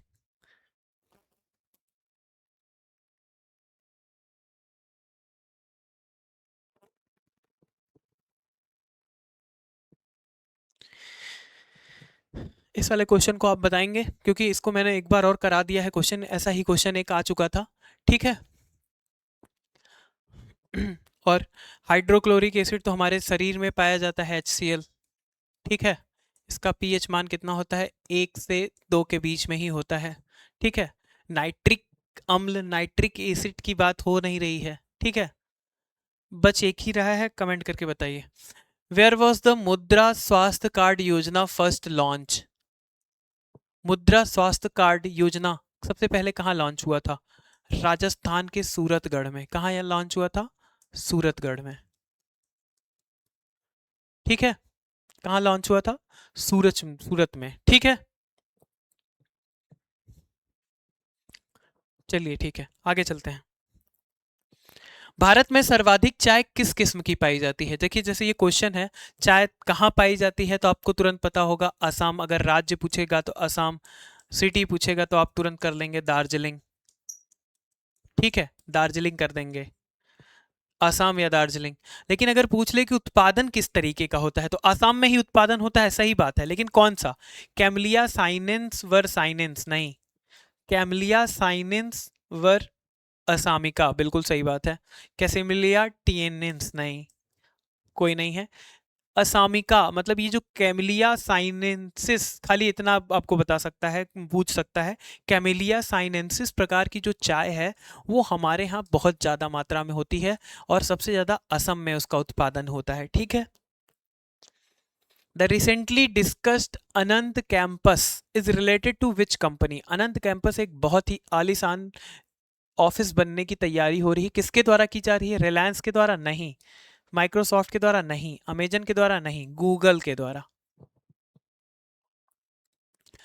Match the following power constitutional provision of the president with the correct article of the Indian constitution. देखिए राष्ट्रपति की बात जब की जाए तो राष्ट्रपति का निर्वाचन किसमें दिया है? आर्टिकल 54 में। निर्वाचन की प्रक्रिया किसमें दी है? 55 में। कार्यकाल किसमें दिया है? 56 में। और पुनर्निर्वाचन 57 में। और अगर महाभियोग की बात करें तो 61 में, क्षमादान की बात करें तो 72 में, अध्यादेश की बात करें तो 123 में, और सलाह लेने की बात करें तो 143 में, ठीक है। ये हैं सारे लिस्ट जो कि किससे? राष्ट्रपति से संबंधित हैं, जो पूछे जा सकते हैं। निर्वाचन 54 में है, प्रक्रिया 55 में है, कार्यालय किसमें? टेन्योर 56 में, पुनर्निर्वाचन 57 में, महाभियोग 61 में, क्षमादान 72 में, अध्यादेश 123 में, और सजेशन, सुप्रीम कोर्ट से सजेशन लेने की जो ताकत है, जो पावर है, वो क्या है? 143 में, ठीक है। और 55, 56, 57 ये सारी चीज़ें आपने देख ली है, तो 1 2 3 4 ही है। 1 2 3 4 ए वाला विकल्प हमारा सही हो गया। When was the UT Dadra Nagar Haveli and Daman Diu form merged to union territory? दोनों को कब जोड़ा गया था? 26 जनवरी 2020, 3 दिसंबर 2019, 27 नवंबर 2019, 2 अगस्त 2020। 26 जनवरी 2020 को एक कर दिया गया था। तभी 9 से 8 यूनियन टेरिटरी है अभी भारत में। Consider the following statement regarding alpha beta and gamma cells। क्या है? Glucagon is secreted by alpha cell and it increase blood glucose level. बिल्कुल, जब ग्लूकोज लेवल कम हो जाता है तो ग्लूकागॉन क्या करता है? अल्फा सेल से क्या ब्लड ग्लूकोज लेवल को बढ़ाने की भूमिका अदा करता है, ठीक है। Insulin is secreted by beta cell, बिल्कुल सही बात है। And it helps in conversion of glucose into glycogen. यही तो होता है, जब ग्लूकोज ग्लाइकोजन में कन्वर्ट हो जाता है तो ग्लूकोज की मात्रा घट जाती है, बिल्कुल सही बात है। Somatostatin slow down digestion and absorption of food and is secreted by delta cell, बिल्कुल सही बात है। ये सोमैटोस्टेटिन जो है ये डेल्टा सेल से निकलती है। सीधे सीधे आपसे पूछ सकता है कि अल्फा से क्या निकलता है, बीटा से क्या निकलता है, और डेल्टा से क्या निकलता है। तो इससे ग्लूकागॉन, इससे क्या? इंसुलिन, और इससे सोमैटोस्टेटिन, ठीक है। तो ये याद रखें, ये तीनों विकल्प सही हैं यहाँ पे। What is the approximate melting point of tungsten? Tungsten का अप्रोक्सीमेट गलनांक कितना है? अप्रोक्सीमेट क्या, मैं कंफर्म बता देता हूँ, 2422 डिग्री सेल्सियस। 3422 डिग्री सेल्सियस यही है। ना ये है, ना ये है, ना ये है, ठीक है। तभी तो बल्ब बनाने में इसका उपयोग किया जाता है, बल्ब बनाने में, ठीक है, किया जाता था।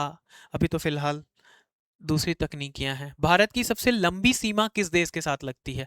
नेपाल, बांग्लादेश, चीन, पाकिस्तान। बचपन से एमबीए वाला कॉन्सेप्ट आपने सुना ही होगा, बचपन से एमबीए वाला।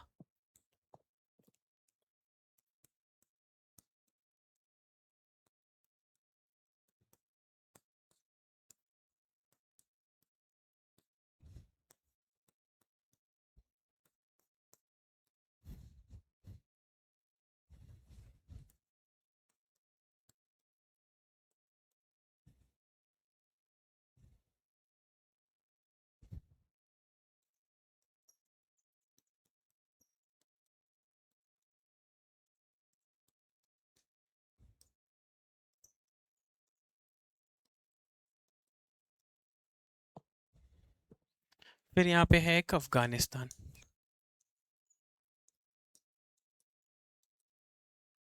ये अभी तक नहीं बताया था आपको, इसलिए बता रहे हैं। 40, 96, 34, 23,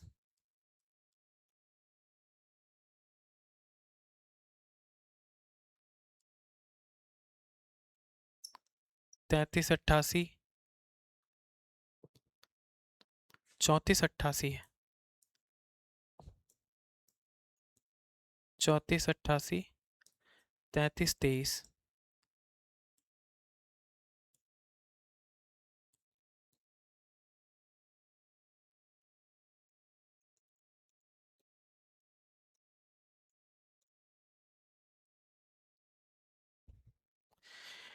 ये 34, 23 है, ठीक है। 33, 34, 23 ही कर लेते हैं, जो होगा देखा जाएगा। 33, 88। नेपाल का 1751, म्यांमार का 1643, भूटान का 699 और अफगानिस्तान का 106, ठीक है।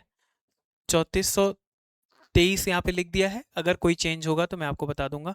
ये है पूरा बचपन से एमबीए वाला। अगर इसमें आप देखेंगे सबसे ज़्यादा सीमा किसके साथ लगती है, तो बांग्लादेश के साथ 40, 96 है, नेपाल के साथ 1751, चीन के साथ 34, 88, ठीक है। 34, 88, तो इतनी बात तो आपको पता ही है। पाकिस्तान के बाद 33, 23, ठीक है। 34, देखिए बोल भी रहा हूँ तो भी 34, 88, 33, 23, ठीक। किलोमीटर में है ये, कितने में है, किलोमीटर में। विश्व का सबसे बड़ा रेगिस्तान कौन सा है? सहारा, सहारा। एशिया की बात करें तो अरेबियन भी है, ठीक है। उसके बाद फिर गोबी मरुस्थल है। सहारा मरुस्थल सबसे बड़ा है अफ्रीका में। मनी बिल केवल कहाँ प्रस्तुत किया जा सकता है? आर्टिकल 110 की बात हो रही है यहाँ पे। कहाँ प्रस्तुत किया जा सकता है? तो ये केवल और केवल लोकसभा में प्रस्तुत किया जा सकता है, और राज्यसभा के पास इसके संबंध में सीमित शक्तियां हैं। राज्यसभा केवल और केवल 14 दिन तक इसको रोक सकता है और 14 दिन में इसे लौटा सकता है। यहाँ तक कि राष्ट्रपति की भी वीटो पावर इस पर नहीं लगती है, सारी वीटो पावर इस पर नहीं लगती है, ठीक है। Lok Sabha. Last time money bill का उपयोग करके कौन सा बिल पारित कराया गया था? तो आधार से संबंधित कराया गया था। कौन से ईयर में कराया गया था, कमेंट करके बताइए, ठीक है। तो 110। और अगर वहीं बात की जाए वित्त की, जैसे वित्त विधेयक की, तो वित्त विधेयक कितने से कितने तक होता है? तो आपको पता होना चाहिए 107, 112 होता है। वैसे तो 112 होता है, ठीक है। इसमें लोकसभा और राष्ट्रपति दोनों के पास सीमित शक्तियां हैं। Which gas is responsible for depletion of ozone layer? Ozone परत का क्षतिग्रस्त करने के लिए कौन सी गैस उत्तरदायी है? तो देखिए, सीएफसी के प्रेजेंट में होता क्या है, सीएफसी के प्रेजेंट में जो O3 होता है वो टूट जाता है 2O3। 2O3 जो होता है वो टूट जाता है 3O2 में, ठीक है।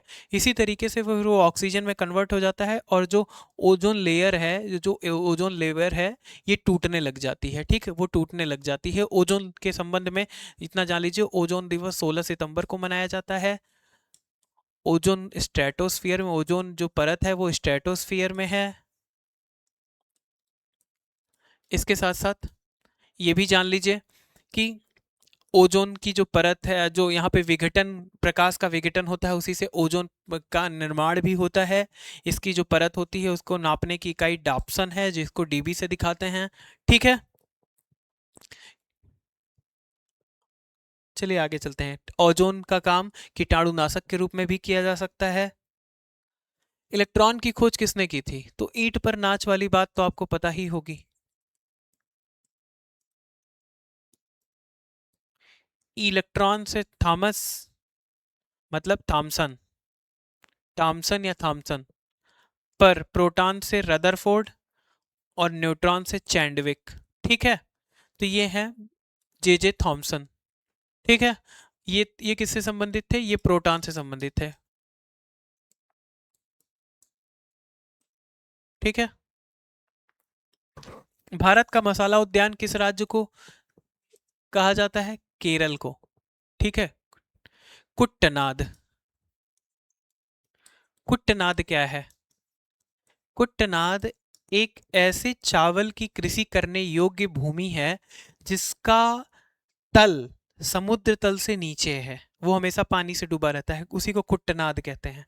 ठीक है, कुट्टनाद कहते हैं, केरल से संबंधित है। भारत में कौन सी शासन प्रणाली लागू है?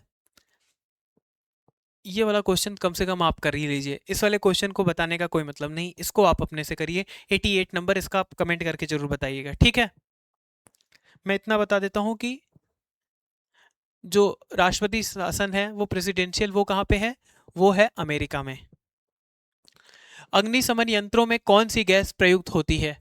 कार्बन डाइऑक्साइड, ऑक्सीजन, नाइट्रोजन या हीलियम?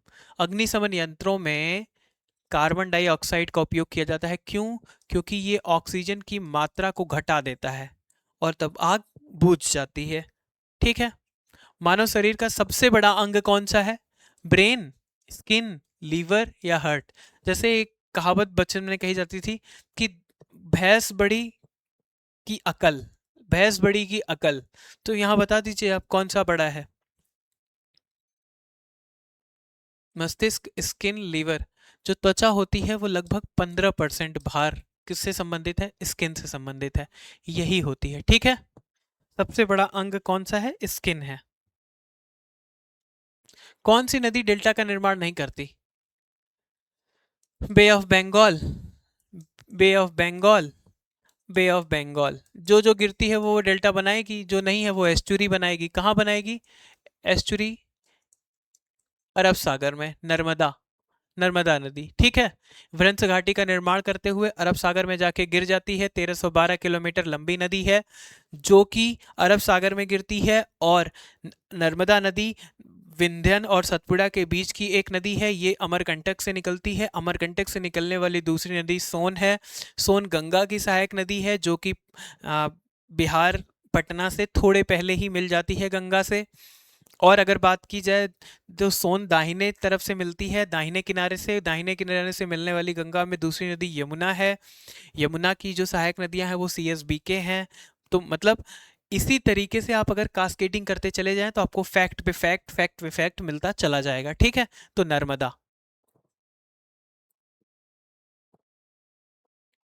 प्रथम लोकसभा चुनाव कब हुए थे? देखिए, जो निर्धारण हुआ था लोकसभा का वो हुआ था 6 मई 1952 को। तो जब चुनाव हुआ था वो 51-52 में हुआ होगा। ठीक है,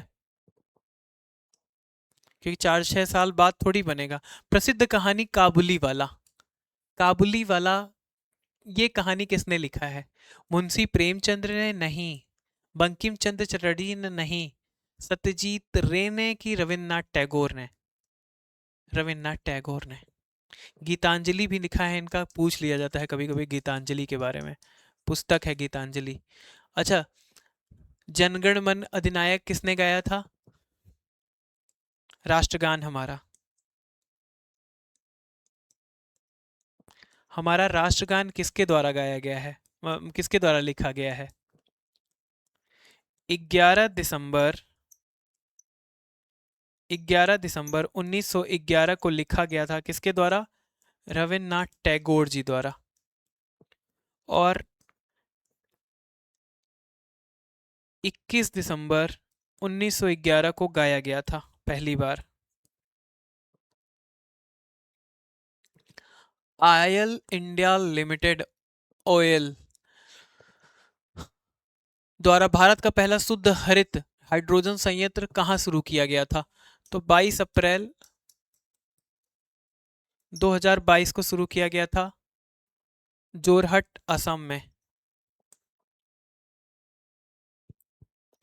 which country is the largest producer of rice? चीन पहले पे है, भारत दूसरे पे है। पंचायती राज सबसे पहले किस राज्य में लागू किया गया था? 1959। 2 अक्टूबर 1959 को कहाँ लागू किया गया था? राजस्थान में लागू किया गया था। ठीक है, राजस्थान में लागू किया गया था। पंचायती राज का जनक किसको कहते हैं? रिपन को कहते हैं। रिपन को कहते हैं। ठीक है, 1882 का रिपन जो संकल्प रहा है वो भी बहुत महत्वपूर्ण रहा है। ठीक है, रिपन से संबंधित, पंचायती राज से संबंधित आपको पता होगा आर्टिकल 42, 43। फिर आपको ये भी पता होना चाहिए कि कौन सा भाग है। ठीक है, 10, 11, 9 कौन सा भाग है। उसके बाद फिर आपको ये भी पता होना चाहिए अनुसूची कौन सी है। अनुसूची कौन सी है, अभी आज ही हम लोगों ने किया है 11, 12। ठीक है, उसके बाद फिर आपको ये भी पता होना चाहिए कि ये कैसा गांधीवादी विचार है। गांधीवादी विचार है। ठीक है,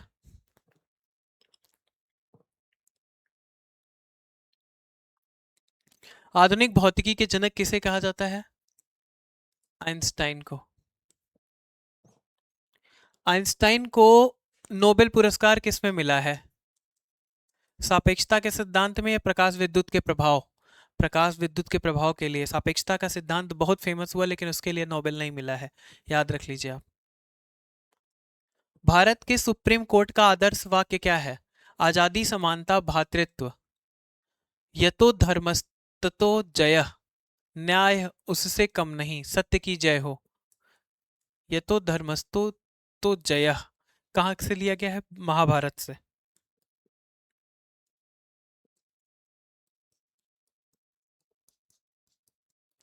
महाभारत से। What is the main component of the sun? संलयन होता है। क्या होता है? संलयन होता है। तो क्या होता है? हाइड्रोजन और हाइड्रोजन मिलते हैं तब जाके हीलियम बनता है। तो हीलियम और हाइड्रोजन, तो हीलियम हाइड्रोजन इसका मुख्य घटक है। ठीक है, याद रख लें आप इस चीज को। अच्छा, आपसे अगर पूछा जाए कि इसका टेम्परेचर कितना होता है तो 5500 डिग्री सेल्सियस। अब आप बताइए कि कोर का कितना होता है? ये तो आउटर सरफेस का है, कोर का कितना होता है? मिलियन डिग्री सेल्सियस में जाता है। कितना होता है बताइए? IFFCO, if Indian farmer fertiliser cooperative society, Indian farmer fertiliser cooperative society की स्थापना कब हुई थी? महत्वपूर्ण क्वेश्चन है, पूछा जा सकता है 3 नवंबर 1967 को। 3 नवंबर 1967 को। ठीक है, पूछा जा सकता है। आज के लिए इतना ही, मिलते हैं अगले 8th वाले प्रैक्टिस 9th वाले प्रैक्टिस सेट में। और आशा करते हैं आपको जितनी भी चीज़ें बताई जा रही हैं ये आपके लिए महत्वपूर्ण सिद्ध हो रहेंगी। आपका बहुत बहुत धन्यवाद।